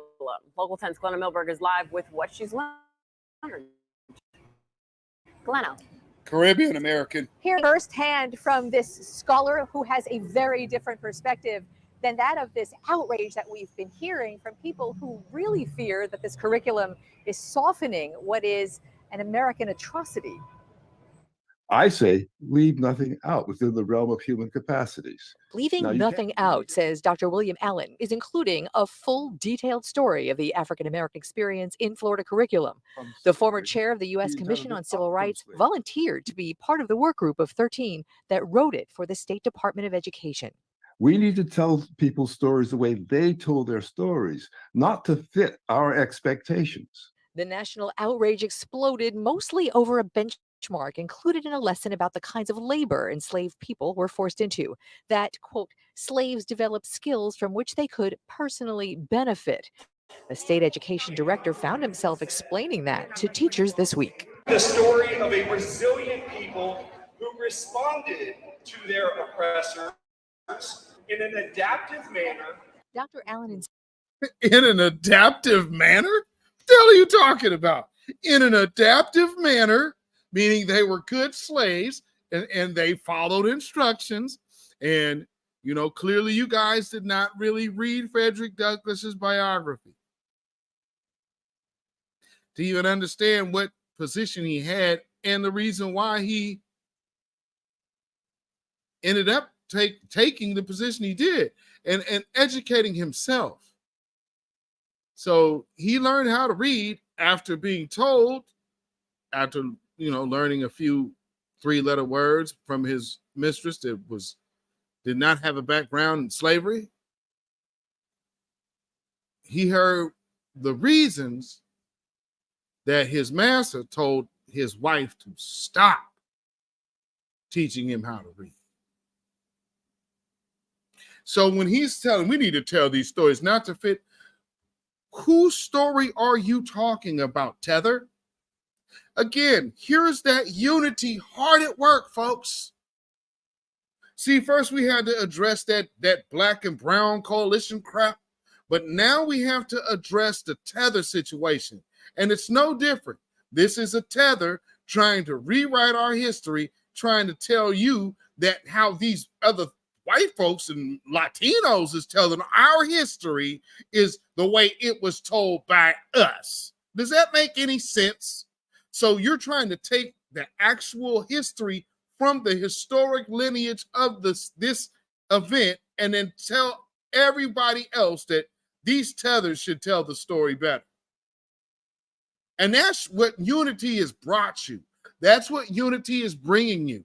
So every one of you that keep looking to talk about uniting with the diaspora, you are now part of the problem that we have to also combat.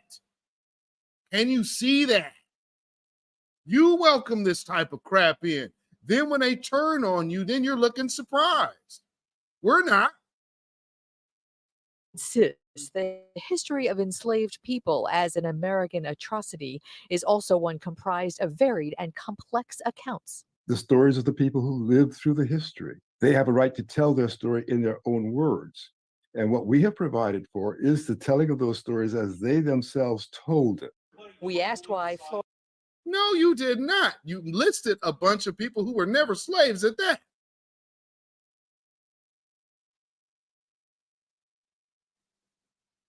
Now, look at also what's on the screen behind this guy.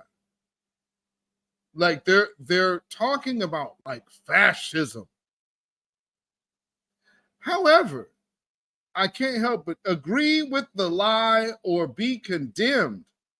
That is not, well, if you're calling that fascist, I don't know why you have you don't need the Russian flag up there. You need to have that trans pride flag up there. Because agree with the lie or be condemned. That's what you should have went there. That has nothing to do with how Black history is taught. Y'all understand what we're saying? Now, next, someone or group always to blame. Never the ideology.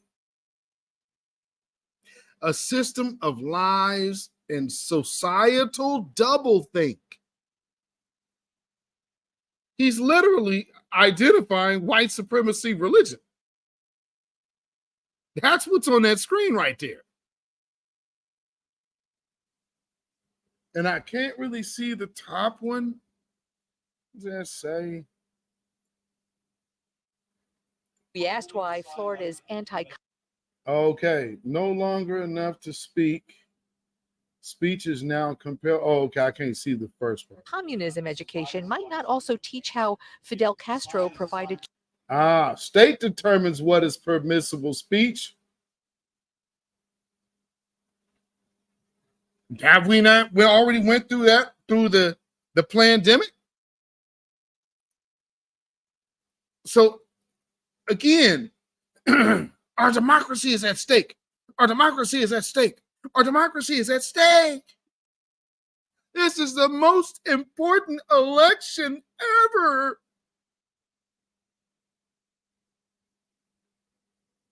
All of these things about fascism and communism are all things that all of us have experienced being done to us in this community over the past few years, by the way.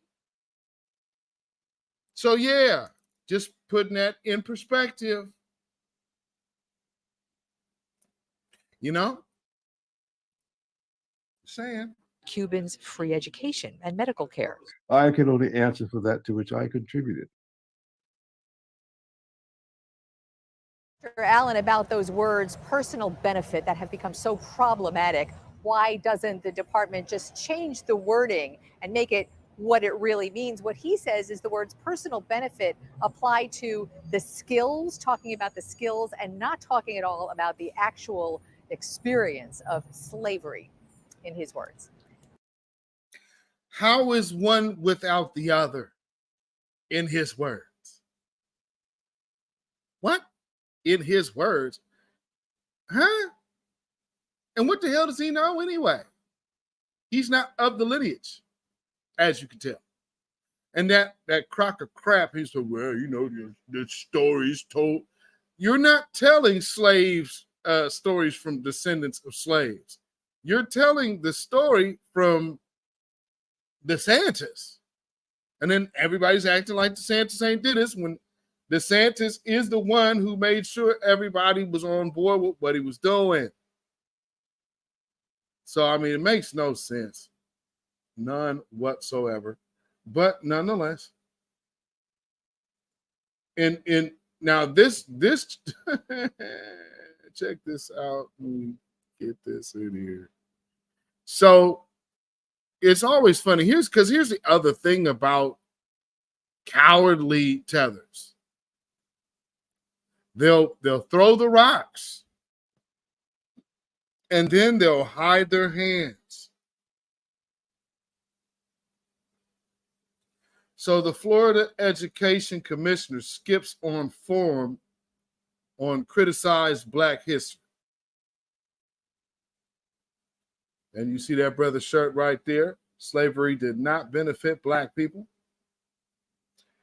Let's see. Leaders of a forum in Florida's new standard for teaching Black history encourage parents to let their discontent be heard by showing up at local school board meetings, sending feedback to the state's Department of Education and Voting. Somebody open that up.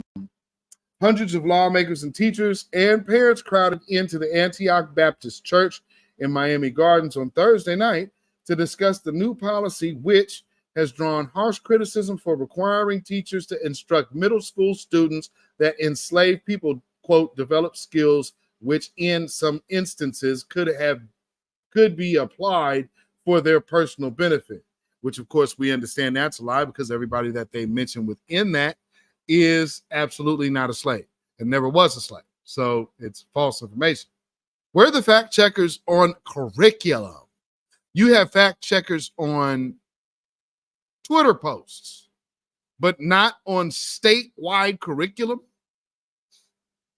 That sounds about right, huh? But Florida's Education Commissioner, Manny Diaz, the person responsible for overseeing the new standards, wasn't in attendance. Why is a person named Diaz over standards of our history?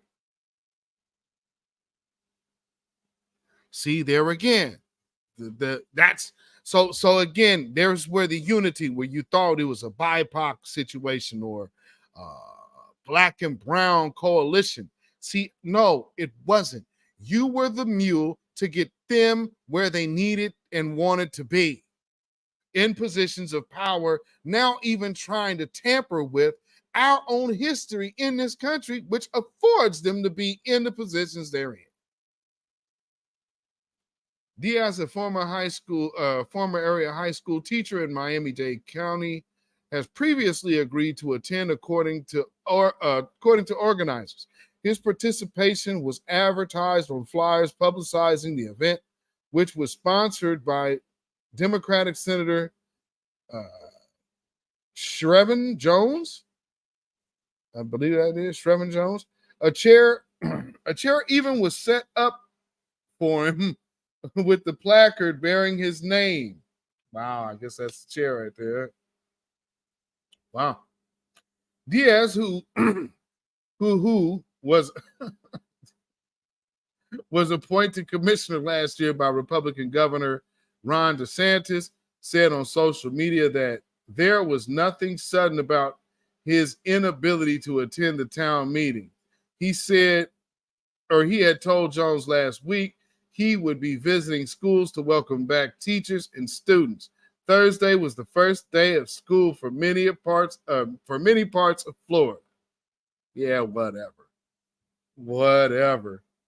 So see, they over there throwing rocks and hiding their hands. They over there throwing rocks at our history, and then go get a black face to go put it in place. You got to worry about that, and you should not be okay with that. Let me get this last little page. Oh, so first off, you do this. So, few things. This hip hop situation. the hip hop situation is a culture attack. So it's a war tactic nonetheless. So I hope you understand that this is warfare. You're in racial warfare on the propaganda side of the game. So people are like, oh man, I'm wondering when things, you better pay attention a little closer than that, because things are right in front of your face and you should know they are. So, you know, but this is, again, why the energy out here is switched up. Yeah, they squabbling out there now. Yeah.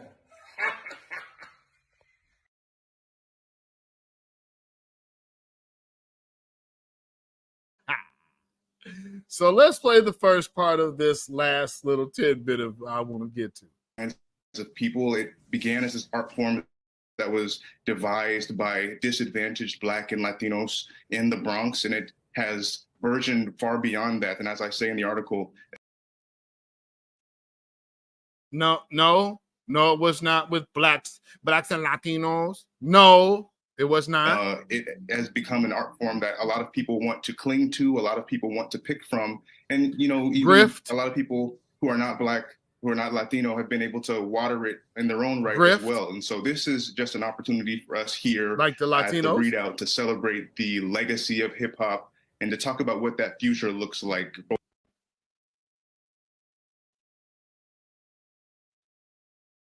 So what now? Oh boy, oh boy. We'll talk about the future like, you don't look like nothing for you present. These people insert themselves everywhere, don't they? Good Lord.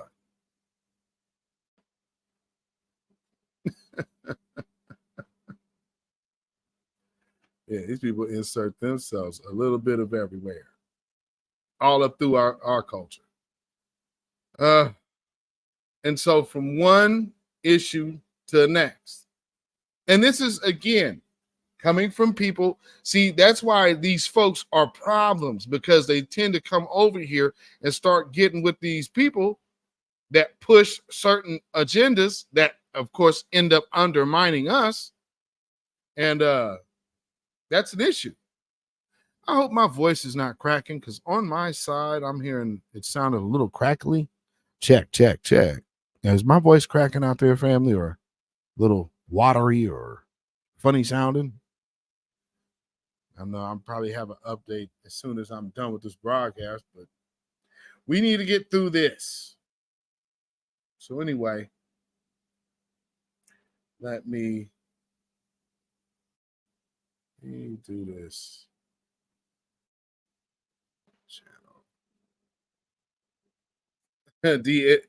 DL said none of these operations can work without FBA co-signing. Well, see, and that's the whole point. They know we are not. However, now you have all of these tethers that have been, no, I'm fine. Okay, good. We have all these tethers that have been placed in our midst to do what? To be a problem. So here's again another situation when these people play these outside games and these agendas. Here we have it. Women battle misogyny to send hip hop spinning in a new direction. And you got Salt and Pepper here, like I said, who are notoriously known for dogging out their own member, which, by the way, is female. All of that woman stuff. Okay, well, she's a woman, and they made sure that she did not get what a lot of the general public believe she's due. Anyway, Rashida Frost, decade-long relationship with hip hop, started in 1981. She was a curious, energetic kindergartner, eager to touch and explore anything put in front of her. Rashida remembered her mother presenting her with a huge white box. It was a record player, and she would continuously spin.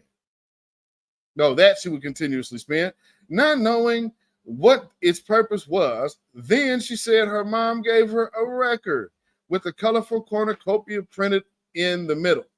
The Sugar Hill Gang.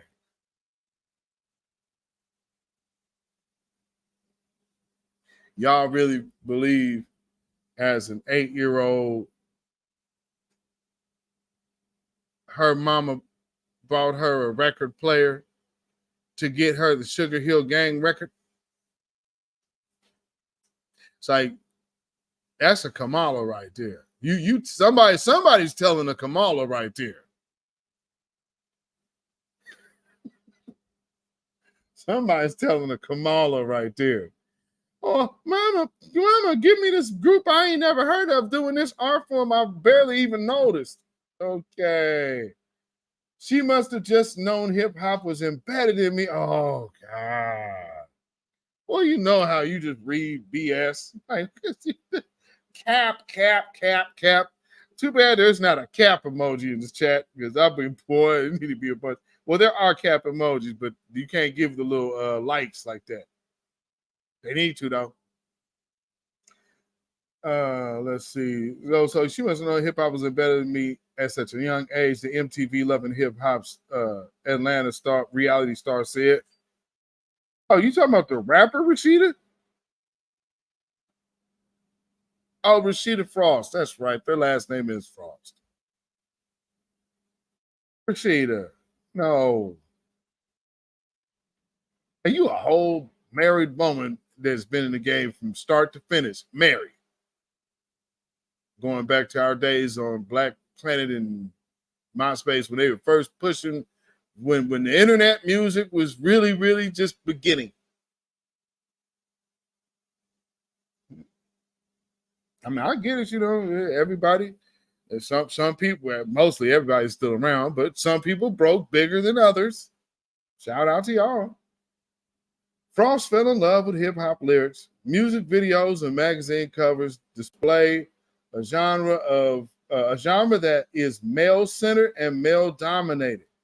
No, because it was male-created. See that again? Now, y'all not being honest here.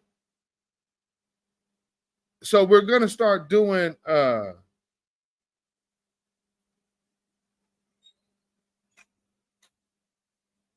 Lord. You got folks out here having to do clickbait videos, titles now. Anyway. Lord, the folks that some of y'all be following, boy, watching some of these people flip out. Probably out there making more problems. And then nobody really asked the legitimate questions. Oh, man, the list could go on. None of them. Despite this challenge, Frost took her passion a step further and joined the ranks of female rappers and MCs who battled misogynoir, sexism, and patriarchy to send hip-hop spinning in a different direction, making way for women to take the main stage in the game.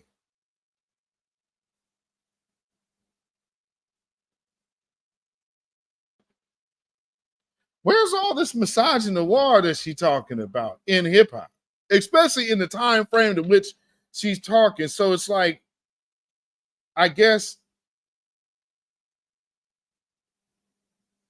okay, because Frost fell in love. Okay, so see, I want to make sure that I don't want to mislead y'all. So what they're doing is taking pieces and snippets from her quotes and then manufacturing this big, real weird, like, oh, she stepped in and battling misogynoir. Who did? Rashida did? How? Her husband was her manager and the boss of the label. Who was she battling misogynoir from? What are you talking about? I mean, out of any rapper that you could have picked, you picked Rashida for this line of literally married woman who has joint businesses with her husband, whose whole career is a joint business venture with her husband. I could tell, like I said, going back to the early 2000s.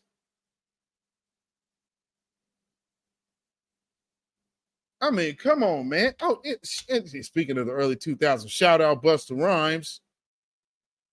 Boy, that fake shit you doing out there right now, my brother, man, at least shout out to your cuz Big Finny. He keeping it real.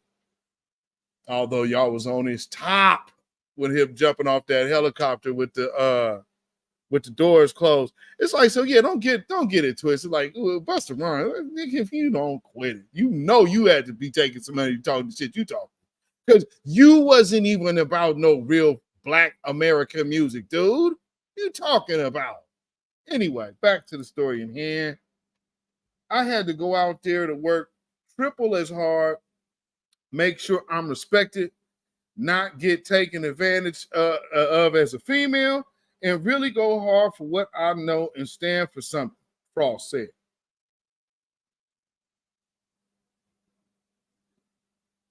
Now, see, the quote she said, I'm not mad at that at all. She's right. She did do that.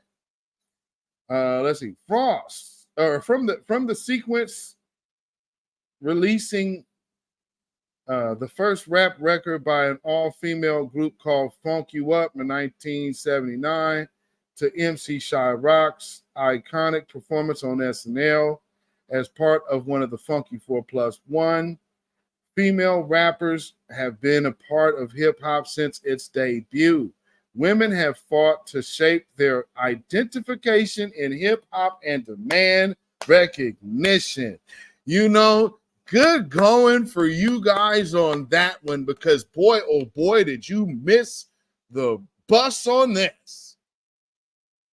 Well, you know, if you're touting all of this womanhood and blah, blah, blah, blah, blah bullshit that you're doing, in the line to which you just actually mentioned, there's an artist that's part of one of those groups that is still very prevalent right now. Does anybody know the name of the female artist that was part of one of those groups? Anybody in the chat know who she is? And what's so ironic is one of her big songs was Brother.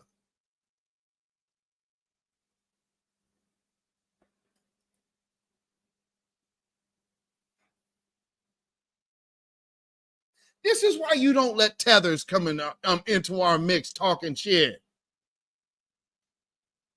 Yeah, this is exactly why you don't let them people come into our mix talking shit. No, you don't know our history. You haven't lived our history, and you have no business talking on it at all. Keep your mouth off of our history and stop trying to rewrite something that is within most of our lifetime. I mean, like, man, all of us were living here. Shoot, I was getting ready to start school the next year. Just saying. What the hell y'all talking about? In the 50 years since DJ, if you don't stop. See, there it is right there. There it is. This is letting you know. Here's the agenda, man. There it is. There it is. There's that agenda. There's that agenda right there. See, white culture is one big troll. DL, you're saying something. Key Prince. Yes, that's right. She is show out of the Carolinas, ain't she? Angie B of the Sequence, three sisters from the Carolinas. I believe she is from South Carolina, if my memory serves me correct. Tia, you said they actually have a history they ignore. I can understand. I can't understand it. Right. And what's so crazy though is like you're doing all this. So once DJ Cool Herc extended breaking at the extended breaking. No, he didn't extend breaking. What he did was he start of the break beat usage. But you know what a break beat is? It's like what the funky drummer is known as for James Brown. Foundational Black American. Good brother Clyde. And I believe both of them brothers is gone now. Because James Brown had 2 drummers. And all of them rhythms in hip-hop all come from James Brown. I'm sorry. What part of Jamaica did James Brown come from? Boosie from Ohio. Ohio. What part of Ohio, Jamaica? George Clinton, what? South Carolina? We got the Geechee funk. I'm sorry. I mean, am I missing something? Oh, yeah, not to mention, funk is a derivative of gospel. Hip-hop, rap, music, the production, product of funk, and jazz, all foundational Black American art forms. But in the 50 years since Cool DJ Kool Herc extended breaking at the back-to-school party, women have gone from donning a male-imitated aesthetic. Wait, you just jumped 20 years or 15 years. Women weren't wearing baggy clothes. Like, okay, did you think hip-hop began when you started seeing Jada Pinkett on Different World? I mean, my goodness, boy, did you just see the time jump they did? Okay, for all intents and purposes, y'all take a look at them old early 1980s pictures when all of them old Negroes was balling, having money, getting bread. Them niggas was touching money. Were they women dressed like dudes? That's all like early 90s up to at latest 94. I mean, man, what you looking at an Aaliyah first album cover with R. Kelly's? That's one of the most freaking weirdest album covers ever. It's like everybody like, why is he on the album cover? Like, damn, Suge, you should have said something about that too. Because I mean, hell, Puffy all up in the videos, all up on the songs. Shoot, R. Kelly did both of that, but he even did more. He is on the album cover of a teenager. Nobody saw nothing wrong with that at the time, I guess. Some people did though. So don't get it twisted. Like there were people who was like, that don't look right, and it don't look right. You look back at that album cover right now, like age ain't nothing but a number. Mr. 12 play over here. There's nothing right about this. Anyway. So yeah, they were not dressing like boys, then they were dressing very ladylike, ma'am. To owning their sexuality and lyrics. None of that was taking place until Little Kim. To selling out stadiums for their own concerts. Now that, I would have to say, was probably only Salt and Pepper. And truth be told, for those of us who can remember, that was a loaded bill. That whole tour was a loaded bill. What was that? The ladies first? No, actually, no, Salt and Pepper were not the headliners. Queen Latifah was. That's the ladies first tour. Queen Latifah, Salt and Pepper, Moni Love. Who else was on that tour? Oh man, I can't think of that. Yeah, that's Queen Latifah's tour. Damn, y'all missed the boat again.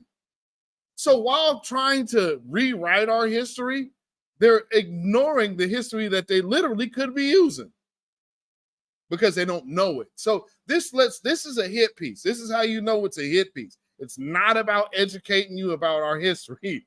Because boy, oh boy, they just missed a ton. Messiah Kibona or Masai. Come on, man. Masai. I used to work with an Ethiopian named Masai. So I know this is an African name. Masai Kabona Clark. Oh, so you're married in America. Cool for you, sister. an African culture and feminist studies professor at Howard University, said women are largely, quote, quote, largely invisible in hip hop during the 80s and early 90s.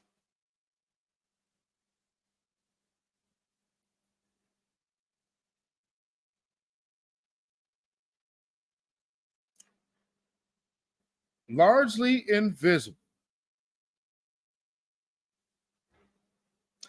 In a, okay, Key Prince, it was Miss Melody was on that tour. That's right. Miss Melody, Tear to You, thank you. Yeah, yes, Key Prince and Tear to You, boy. Okay, see, when you start listening to these tether lies, y'all just start stirring things up in our FBA minds now. And we start going back to our mental Rolodex. It's like, wait. I remember that. No, nothing like that happened. So thank you. So like I said, family, they're over here trying to act like it was all of it. No. Queen Latifah was the head of that tour because she is the one who was selling out stadiums because she had that song Ladies First. And on top of that, for those of you who are too young to remember, Moni Love is not American. Moni Love is from Britain. So it was a whole Britain wave fusion type of thing. So you have world, and then it's a woman's anthem by a black woman nonetheless. Old Sister Dana. Oh yeah, we're gonna get down there to Roxanne Shante. That's I'm kind of like you. One of the most respected female MCs of our existence is Roxanne Shante. And Roxanne Shante was eating grown dudes as a youngster. Now, here's what you have to see. This is what I don't like because they're really making this about rap and the culture of hip hop when that was not the problem. That the problem was the business that hip hop had to deal with. That was the problem. So don't make it seem like it is these labels that did not want the women artists. And see, this is where, where's the feminists at? Come in close. The reason why there wasn't a whole lot of black women making rap music and rap records is because you're black women. And then white women would feel inferior to you because they can't do what you do. So seeing a bunch of black women establishing an entire to-do without white women wasn't going to happen. And then now somehow convinced you what they got Gloria Steinem over there to go pose with Gabby Sidibe auntie, and the rest is history. Y'all really think y'all got some camaraderie because of y'all vaginas? Nah. What color is it? And don't give me that claptrap sexy red answer. I mean, what color is your skin? Y'all ain't got no camaraderie. You all got the same type of bodily parts. That doesn't make you any closer to being anything. They're not of your lineage. They ain't of your heritage. Only thing you are is the same. That's like saying a car is like when you seen one car, then you drove that. No, you haven't. There's a big difference between driving an old Yugo and driving an Audi. Now, anyway, let's keep going. Let's see. Clark said, early on, the idea was to intimidate men in terms of the aesthetics, or imitate, I'm sorry. So baggy clothes. So the idea was the hip hop uniform.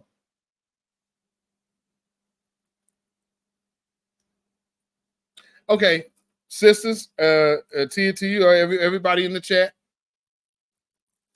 Who was actually the first Black American to start wearing baggy clothes on camera as a female? What Black woman was doing that? Who was the first? Because there was a show that everybody would tune into in our childhood on Thursday nights at 8:00. There's somebody on that show that actually started wearing her father's sweaters And hence the bigger clothes started to manifest, and that look began. No, y'all little decade behind on that one. You gotta go back to the mid-80s. Gotta go back to the mid-80s. I'll tell it to you. Yes, it is. There it is. And actually, before Different World, Cosby Show. She started it on Cosby Show. Remember when she was taking Vanessa to her friends at the mall? And what it's like, oh, well, we're just going to get a sweater out of Dad's closet. So that's what was going on then. And then you take that. Lisa Bonet, started that trend. And so there was a rap group. If you go back into the days of Black Beat and Right On magazine, there's another female rap duo that you might have heard of called Finesse and Sequence. And then there was another sister who had a real dope song that I always liked, had some real dope records, Sweet Tea. And then in Florida, you had Sister Ice Cream Tea. I mean, oh man, these people wasn't out here. Huh? No, there was female artists out here. They just wasn't getting yes, Finesse and Sequence, but y'all know about that. Sweet Tea. Yeah. I mean, what are these folks? Come on now. Put some respect on our history. We not dead. This is not that long ago. I don't understand what they're doing here, but this is why you have to watch out for these individuals. Because again, let me show you who's writing this. On this screen, there is not one foundational Black American, but yet and still they're telling you about our history. No, that's not unity, man. You're losing if somebody's doing that to you, man. That is an L. This is a straight up L. So, okay, let's see.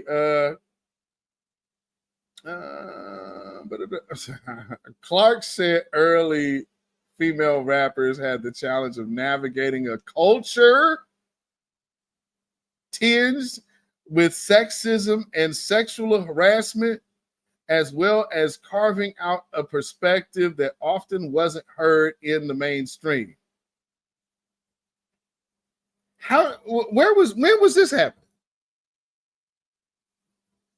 To me, those were the dark ages of hip hop because it wasn't enough women voices. Queen Latifah said during an interview with the Associated Press,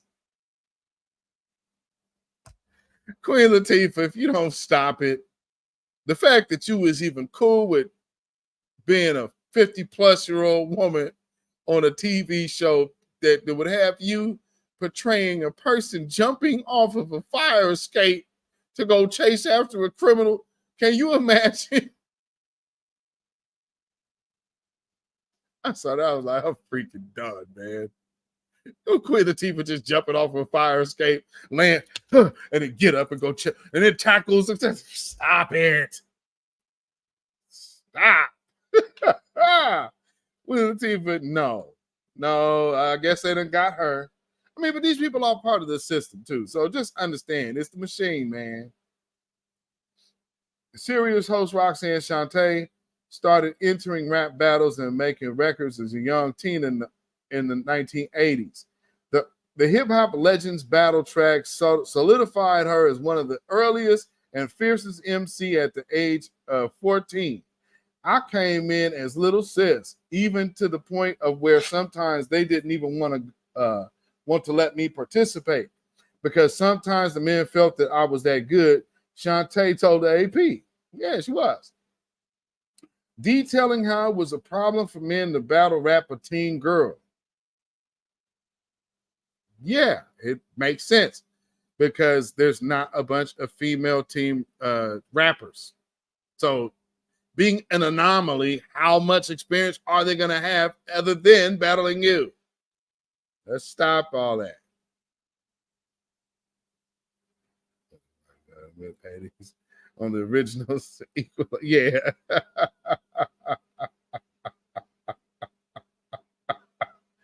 Yeah, the DSMC. I don't remember the original Equalizer jumping off of no doggone fire escape though, man.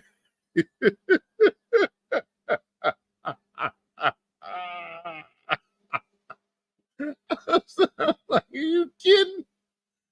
Oh man. Shantae, along with other artists such as Salt and Pepper, Yo-Yo, and Queen Latifah. I forgot about Yo-Yo. I think she also was on there. Were voices that amplified feminist storytelling and issues during the 80s and early 90s. Huh? What feminist issues was they pushing? Don't try to play me out. Don't try to play me out.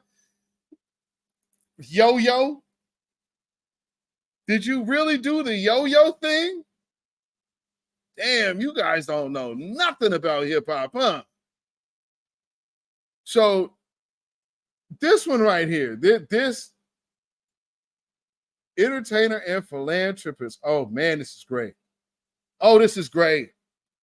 Entertainer and philanthropist Yo-Yo was known for rapping about female empowerment and demanding respect, but she still dealt with having to stay in a woman's place. Well, here's the point.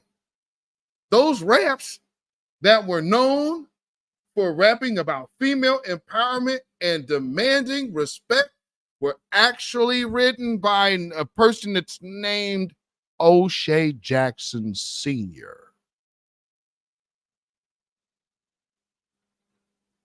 You might commonly refer to him as Ice Cube. All this unifying with Tethers. You get Tethers up here doing this.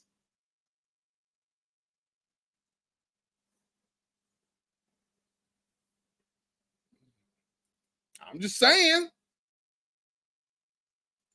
Those were some of the challenges when record labels only respect. Oh, whoa. That's important. Those were some of the challenges when the record labels only respected men. Well, see, here is the issue, which is still the same issue today. And guess who owns the labels? Those people who you can't say control all of these labels and different stuff, but yet and still they're the bosses of these labels.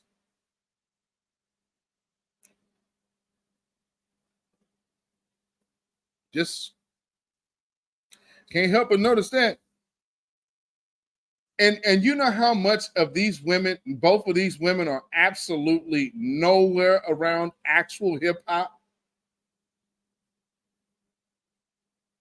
This is how you know, because oh God.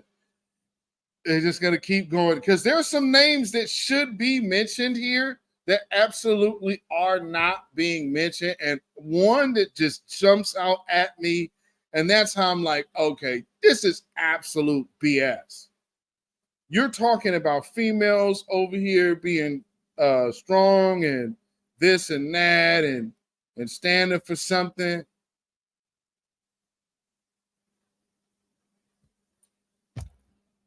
In 1987, there was a female artist who first track was sampled with a drum track from Brother Isaac Hayes, Black Moses, Foundation of Black America. And the guitar riff that's played over and over is actually a sampled loop from Prince's, another Foundation of Black American on both sides of his family, 17 Days. Does anybody remember what artist that would be? Ooh. And they don't mention that sister at all. And I mean, no slight to Salt and Pepper or Yo-Yo.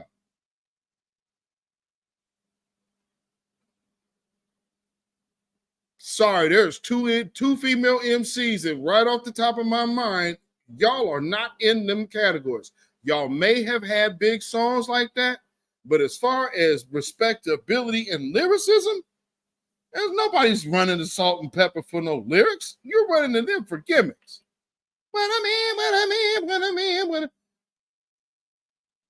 They're singing about Mighty Good Man. And Salt and Pepper is your reference?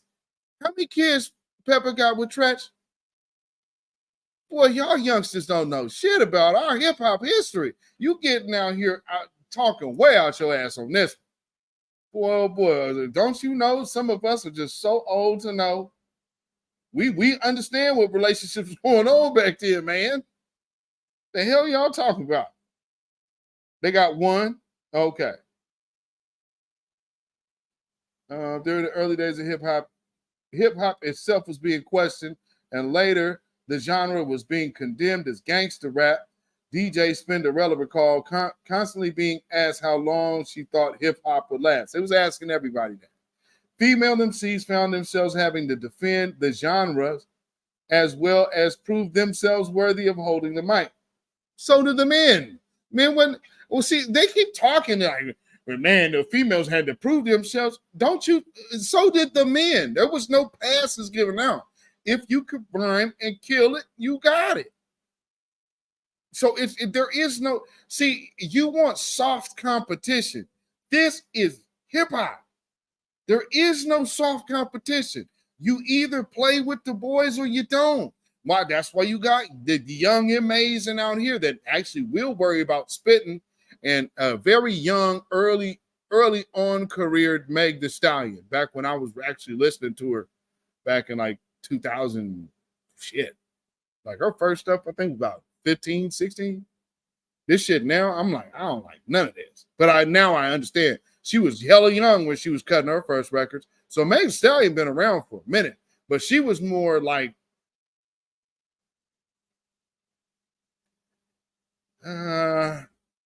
she was more like Rashida. So maybe that was the issue. Maybe that was the issue. She was like more like a young Rashida.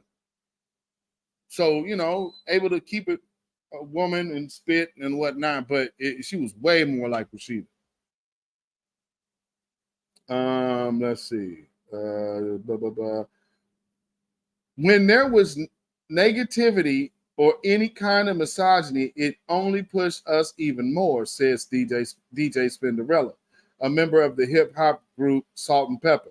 Our first goal was to shake our thing, but then the fact that we were inspiring women to become their better selves despite the negative was important. Okay. By the late, here's another thing. So women artists inspire all of this out of women. Then what are the men artists inspiring out of the men? I mean, because it seems like, wouldn't that have the same cause and effect? And men don't be like, well, man, I gotta be more, we gotta have this man's rights movement and no, and let's just keep it a buck. There was no such thing as feminism in hip hop. There was never that. It's because we're all black. That whole feminist line, that shit is brand new. They are really pushing it. Shoot, you ain't never heard. Okay, then here we go. Yeah, let's go here. By the late 90s and early 2000s, women were becoming more visible in hip-hop. Female artists offered a variety of sounds and trends, from Lauryn Hill's melodic rap to Missy Elliott's experimental music videos.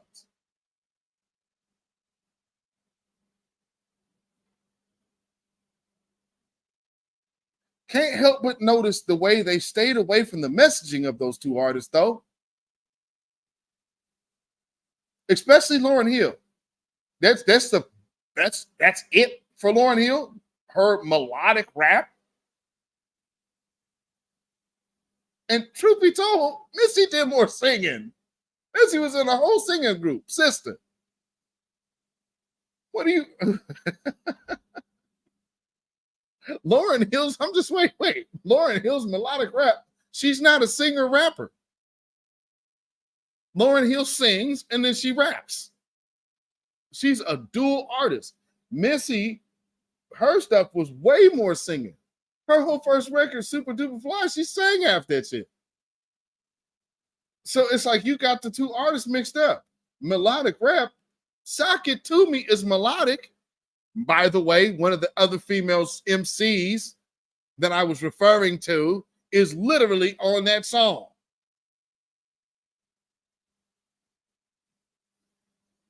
Yeah, this boy, the agenda is heavy here. Challenges for female rappers persisted as more women entered the genre.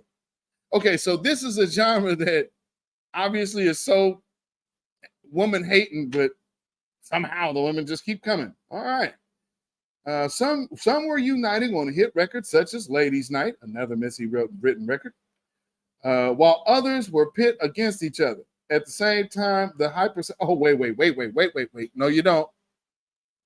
No. You are not being honest about female artistry out here if that's the shit you're saying. Females were not pit up against each other. Females in this business are absolutely vicious and cutthroat. So don't make it seem like somebody pushing it. No, sir. No, ma'am. Don't you try that. Let's see. So with the historical treatment of women and how... Oh, wait, let me go back to that. At the same time, the hypersexualization of women was ramping up. Okay. With the historical treatment of women and how women have been sexualized, I think women artists have been able to reclaim it, said Christian Smith, an independent consulting researcher.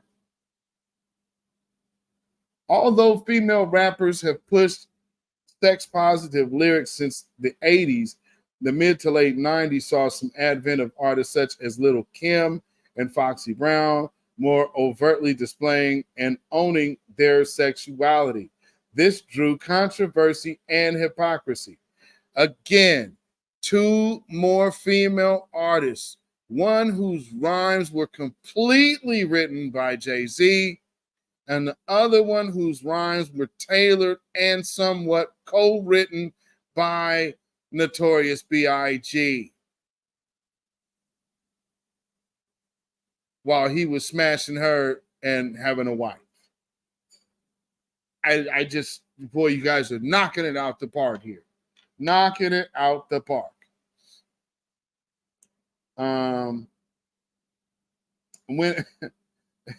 When I came out with songs like Make It Vibrate and songs like Georgia Peach, I got a lot of resistance from the radio because they said it was too sexy, said Frost, who released her first album, Dirty South, in 2001. It was a battle every single day just to be heard, to be respected. As rap continued to evolve from the mid to late 2000s, rappers such as Remy Ma and Trina, wow, that was a real odd jump. So, okay, rappers such as Remy Ma and Trina continue to hold down the booth. What's the last song y'all heard from Trina? I missed something. And I mean, because Remy Ma, yeah. How did you put Trina with Remy Ma? That's kind of rubbing as an insult.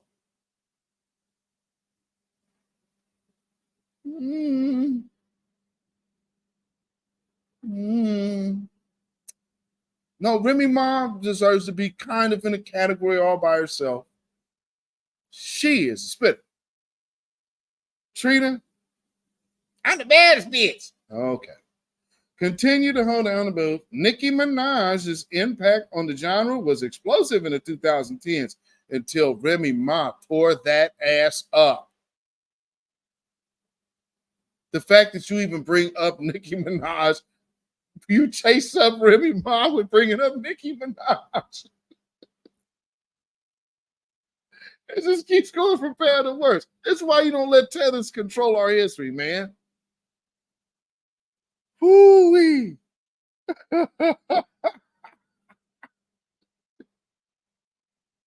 As reflecting by her winning BET Award Best Female Hip Hop Artist from 2010 through 2016.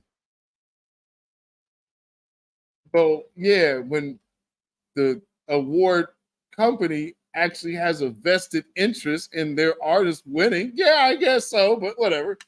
Well, the late 2010s saw a change in technology. Internet access became widely available due to smartphone. This gave rise to a new era of artists whose social media was a way to gain traction. Hip hop also became part of pop culture, which the sound being used in movies and commercials. Hip hop, well, that's been since the 80s. Hip hop artists became the faces of popular brands and fashion labels. Well, they've been getting exploited for so long. See, again, I just can't help but notice that the tether nature of this. None of this is blaming the business or the established system in place. None of it. It's all about blaming the culture of the hip hop, which is what? Black culture. And then they're going to say, well, it's everybody in Universal. No, it ain't. The shifting pop culture landscape, along with the tenuous work of female rap pioneers, helped pave the way for what audience see now: an explosion of female rappers and artists on stage and behind the scenes. I love it. I think that, oh man, okay, yeah, we're gonna have to respond to that one. I love it. I think that we have our own table. We just don't have to get in to fit in. I think women are making power moves, said Yo-Yo. Oh, okay. Well, they actually did mention his sister. Okay.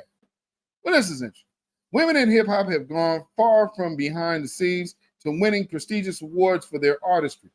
They've also ventured into the other industries. MC Lyte is a popular voiceover artist, recognizable for her work voicing the BET Awards and the 2023 Grammy Awards. That's the only thing you're mentioning of MC Lyte? All right. Missy Elliott this year will become the first female rapper inducted into the Rock and Roll Hall of Fame. Queen Latifah has starred in numerous movies, TV shows, and her own talk show. Roxanne Shante hosts Have a Nice Day on LL Cool J's. Oh, excuse me. Sorry about that. Oh, Lord. Rock the Bill's radio on Sirius XM. The theme of female empowerment remains, but the message has changed. With artists such as Meg Thee Stallion and the City Girls rapping about sexual liberation, the hypergamous values, oh Lord, as well as women having their own money. The pervasiveness of misogyny and patriarchal violence still threatens the existence of female rappers.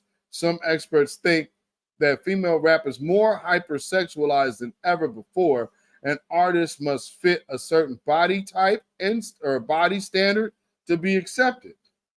Clark pointed out that this rise in popularity of Brazilian butt lift surgery among female rappers. It's hard to tell whether or not someone is doing it because they genuinely want to do that. They feel more pleased with their body with the procedure versus those who are told, if you want to make it in this industry, you have to do this. There's also a push for more femme presenting queer and non-binary artists to have a platform in a genre that has been largely homophobic and I don't even know what the hell that name, but what word that means. Heteronormative since its inception.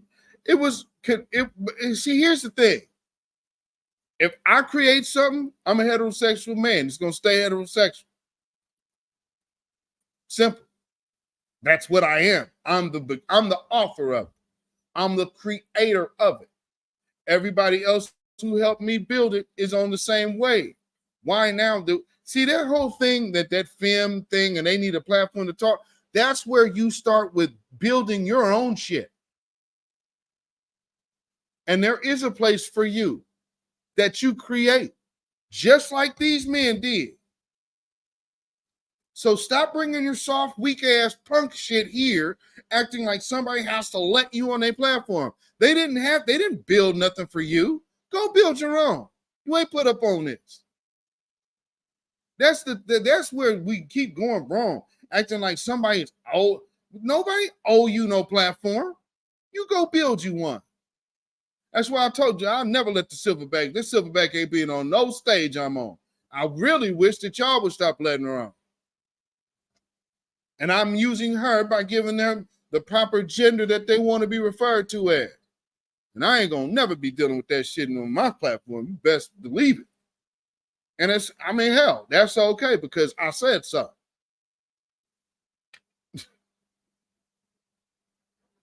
I don't know how y'all give.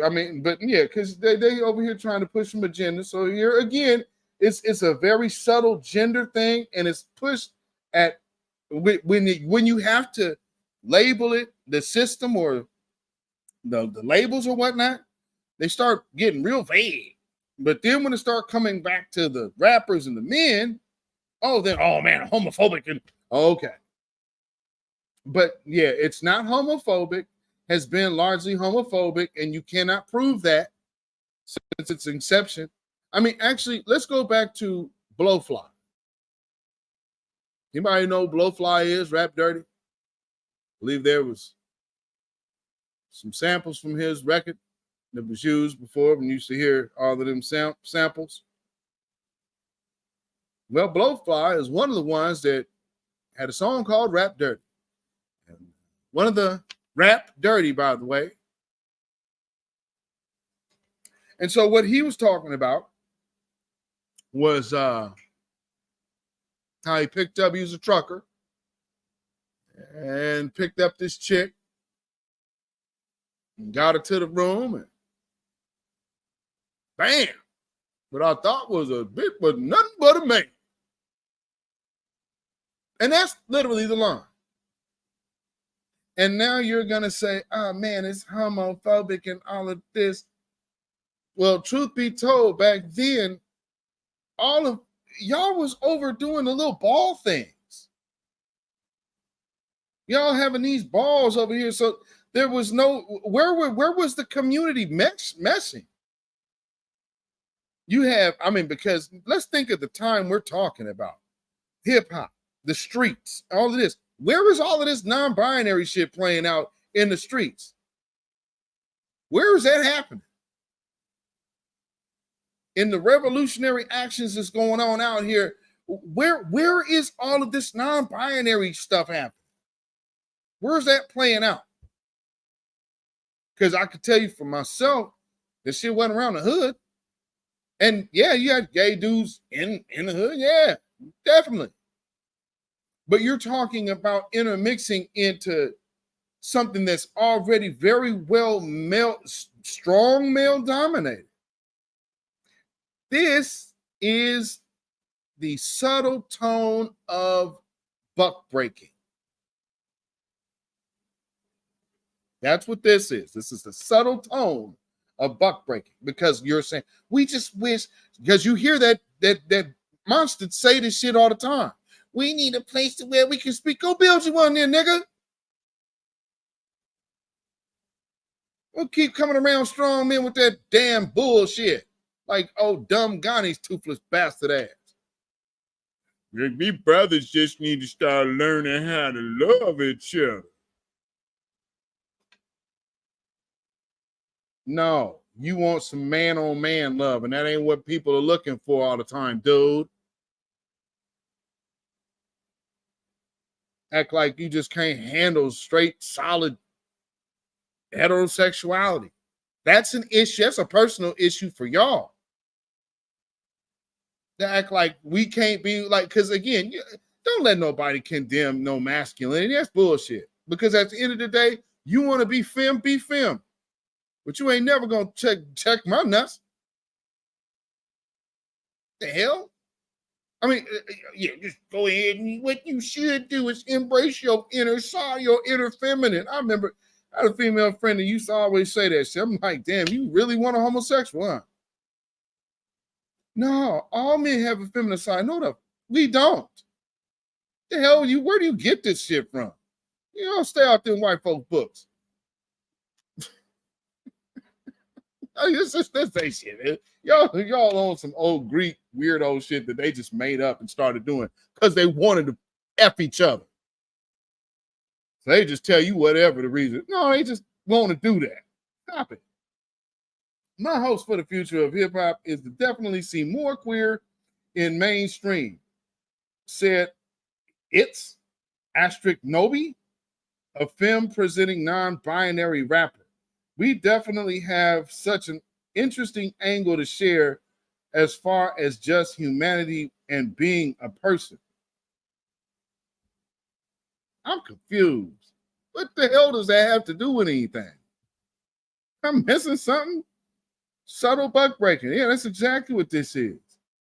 It's Asterisk Nobi said they do notice more representation and so do many female rap pioneers. Artists and fans hope that, artists and fans, how would you know what the fans want? Artists and fans hope that hip hop will continue to diversify and give every person listening something to relate to and hope for. No, they don't. Since when? See, again, this is what it looks like of trying to open up the door for everyone else that is not involved. More diversity. Hip hop is a foundational Black American made created art form. It has been perfected by the heterosexual society of foundational Black America. It's been known all over the world. And now what you want to do is co-opt this creation of culture and try to say it's not. It's a cultural thing. So you cannot diversify culture. Culture is diverse within itself. Look at the beauty of the nuances that's already present. All this other shit that they talking ain't got nothing to do with us. No, sir. There was let me see, I'm going on hope for whatever. There's so much more to this world. Correct.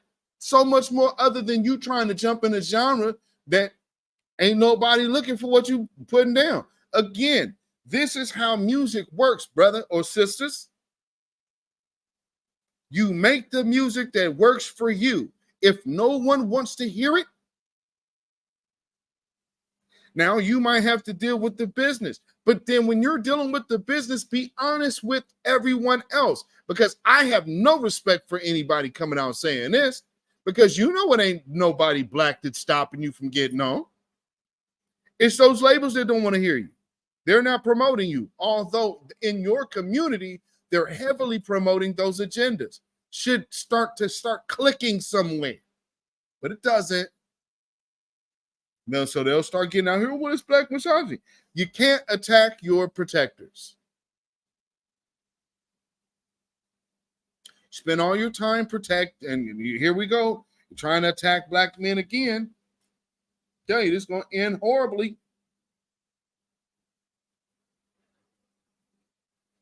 I think that's what's so beautiful about art and music.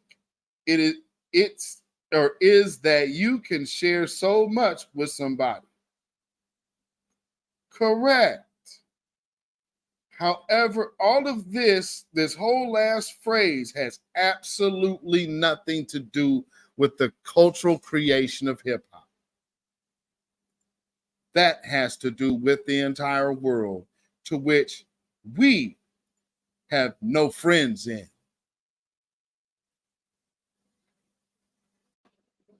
None. And so, family, let me just share one last picture with you because I want y'all to see something. When you open the door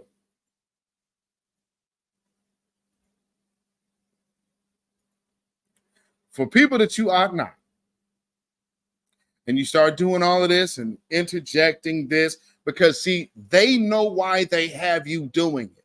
They understand fully where things will lead. So black women, right now you have a bunch of men telling you that something is wrong for you owning your womanhood. Well, if you thought that those people were alone,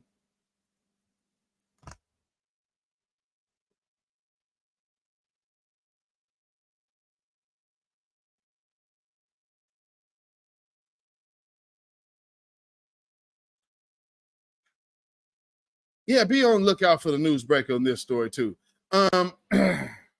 With that being said, Babylon is fallen. Babylon is fallen.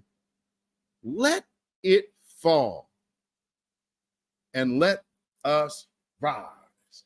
Can you dig it?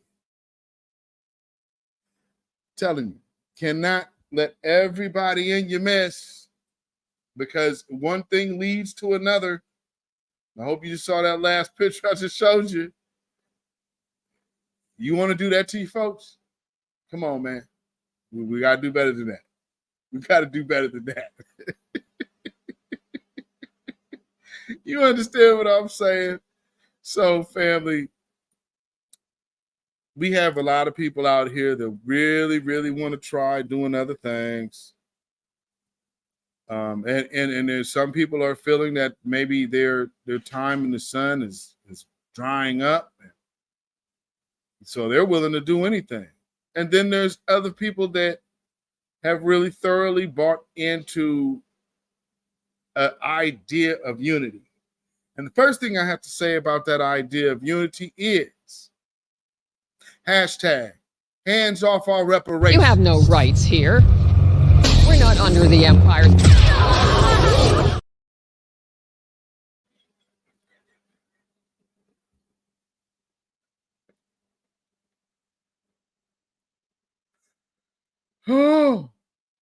Oh, Lord. And if you think that, we're wrong, I'm sure, you probably could tell yourself that, well, I mean, how are we ever going to defeat the system of white supremacy without the unification of the whole diaspora, brother? I mean, I just don't see what, man. See, brother, y'all being divisive. And when y'all divisive, see, nobody can win, brother. See, we have to join with all of these people. And like Greg Carr said, see, blackness, see, we have to put everything in the apple cart that goes along with blackness, because it's not just about the harms of slavery, but it's about everything that comes after. So that's why we absolutely just simply can't do lineage-based reparations.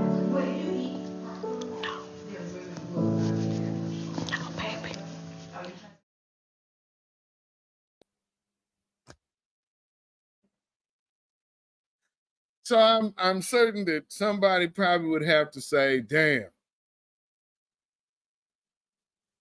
this guy's right. Unity is a myth. And I just want you to ask yourself this question.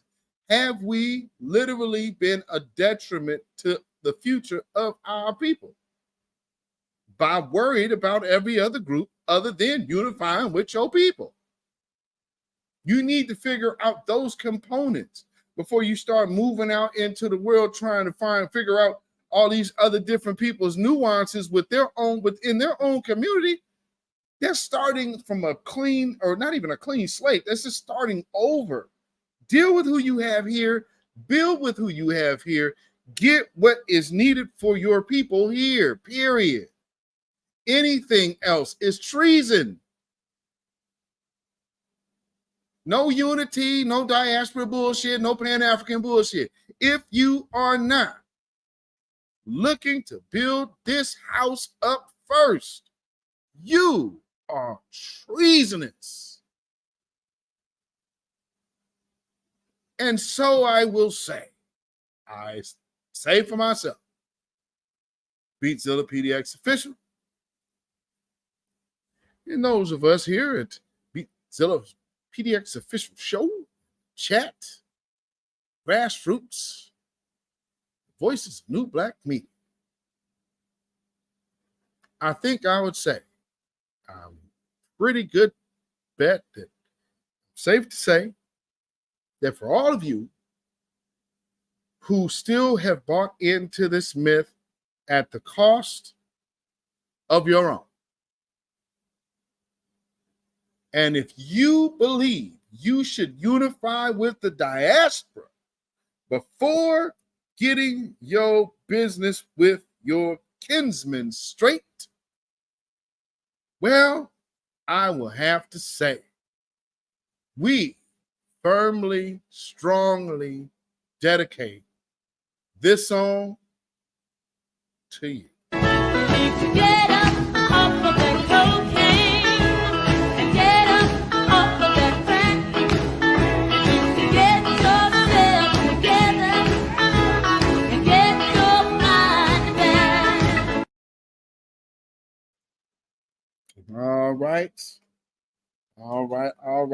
right, ladies and gentlemen. You can follow me on Facebook, Instagram, and Twitter at beatzillapdx.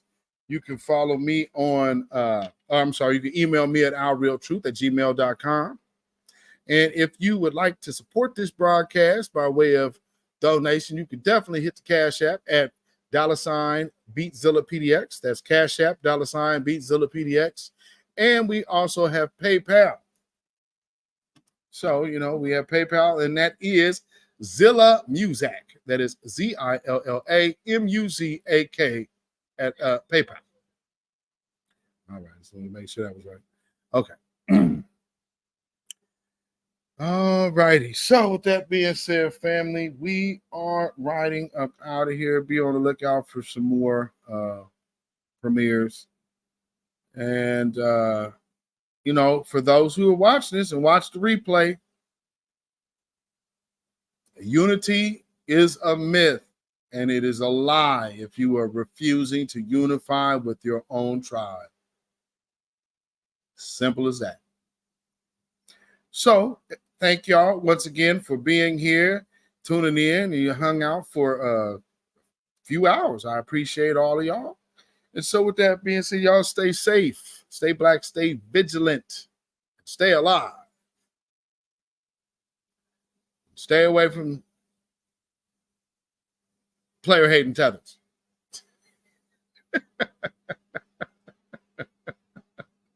Always keep your smooth stones of truth ready, along with that trusty slingshot, because you will never know when you have to slang a stone at a lie and knock out his brains. Like the lies I had to choke through tonight from these shield tethers that they're sending our way. Black first, black first, black first. Shalom, y'all. Have a blessed weekend. When you know who Satan is, Yes, sir. you don't have to kill him. No. The stone of truth. See, that's what you throw. Right. Allah says, had we wished to take a pastime from before, surely we would have done it. Nay, we cast truth at falsehood till we knock out its brains. Every one of you that knows the truth, stand up and tell it from the mountaintop. Black people can't take it no more. So wherever you are on the job, in the factory, I don't care where you are. If you know the truth, stand up on the truth and tell Satan, who the hell are you to try and pick my friends? Farrakhan is God's man. And you are from the enemy of God. So to hell with you. Stand up on it like a man.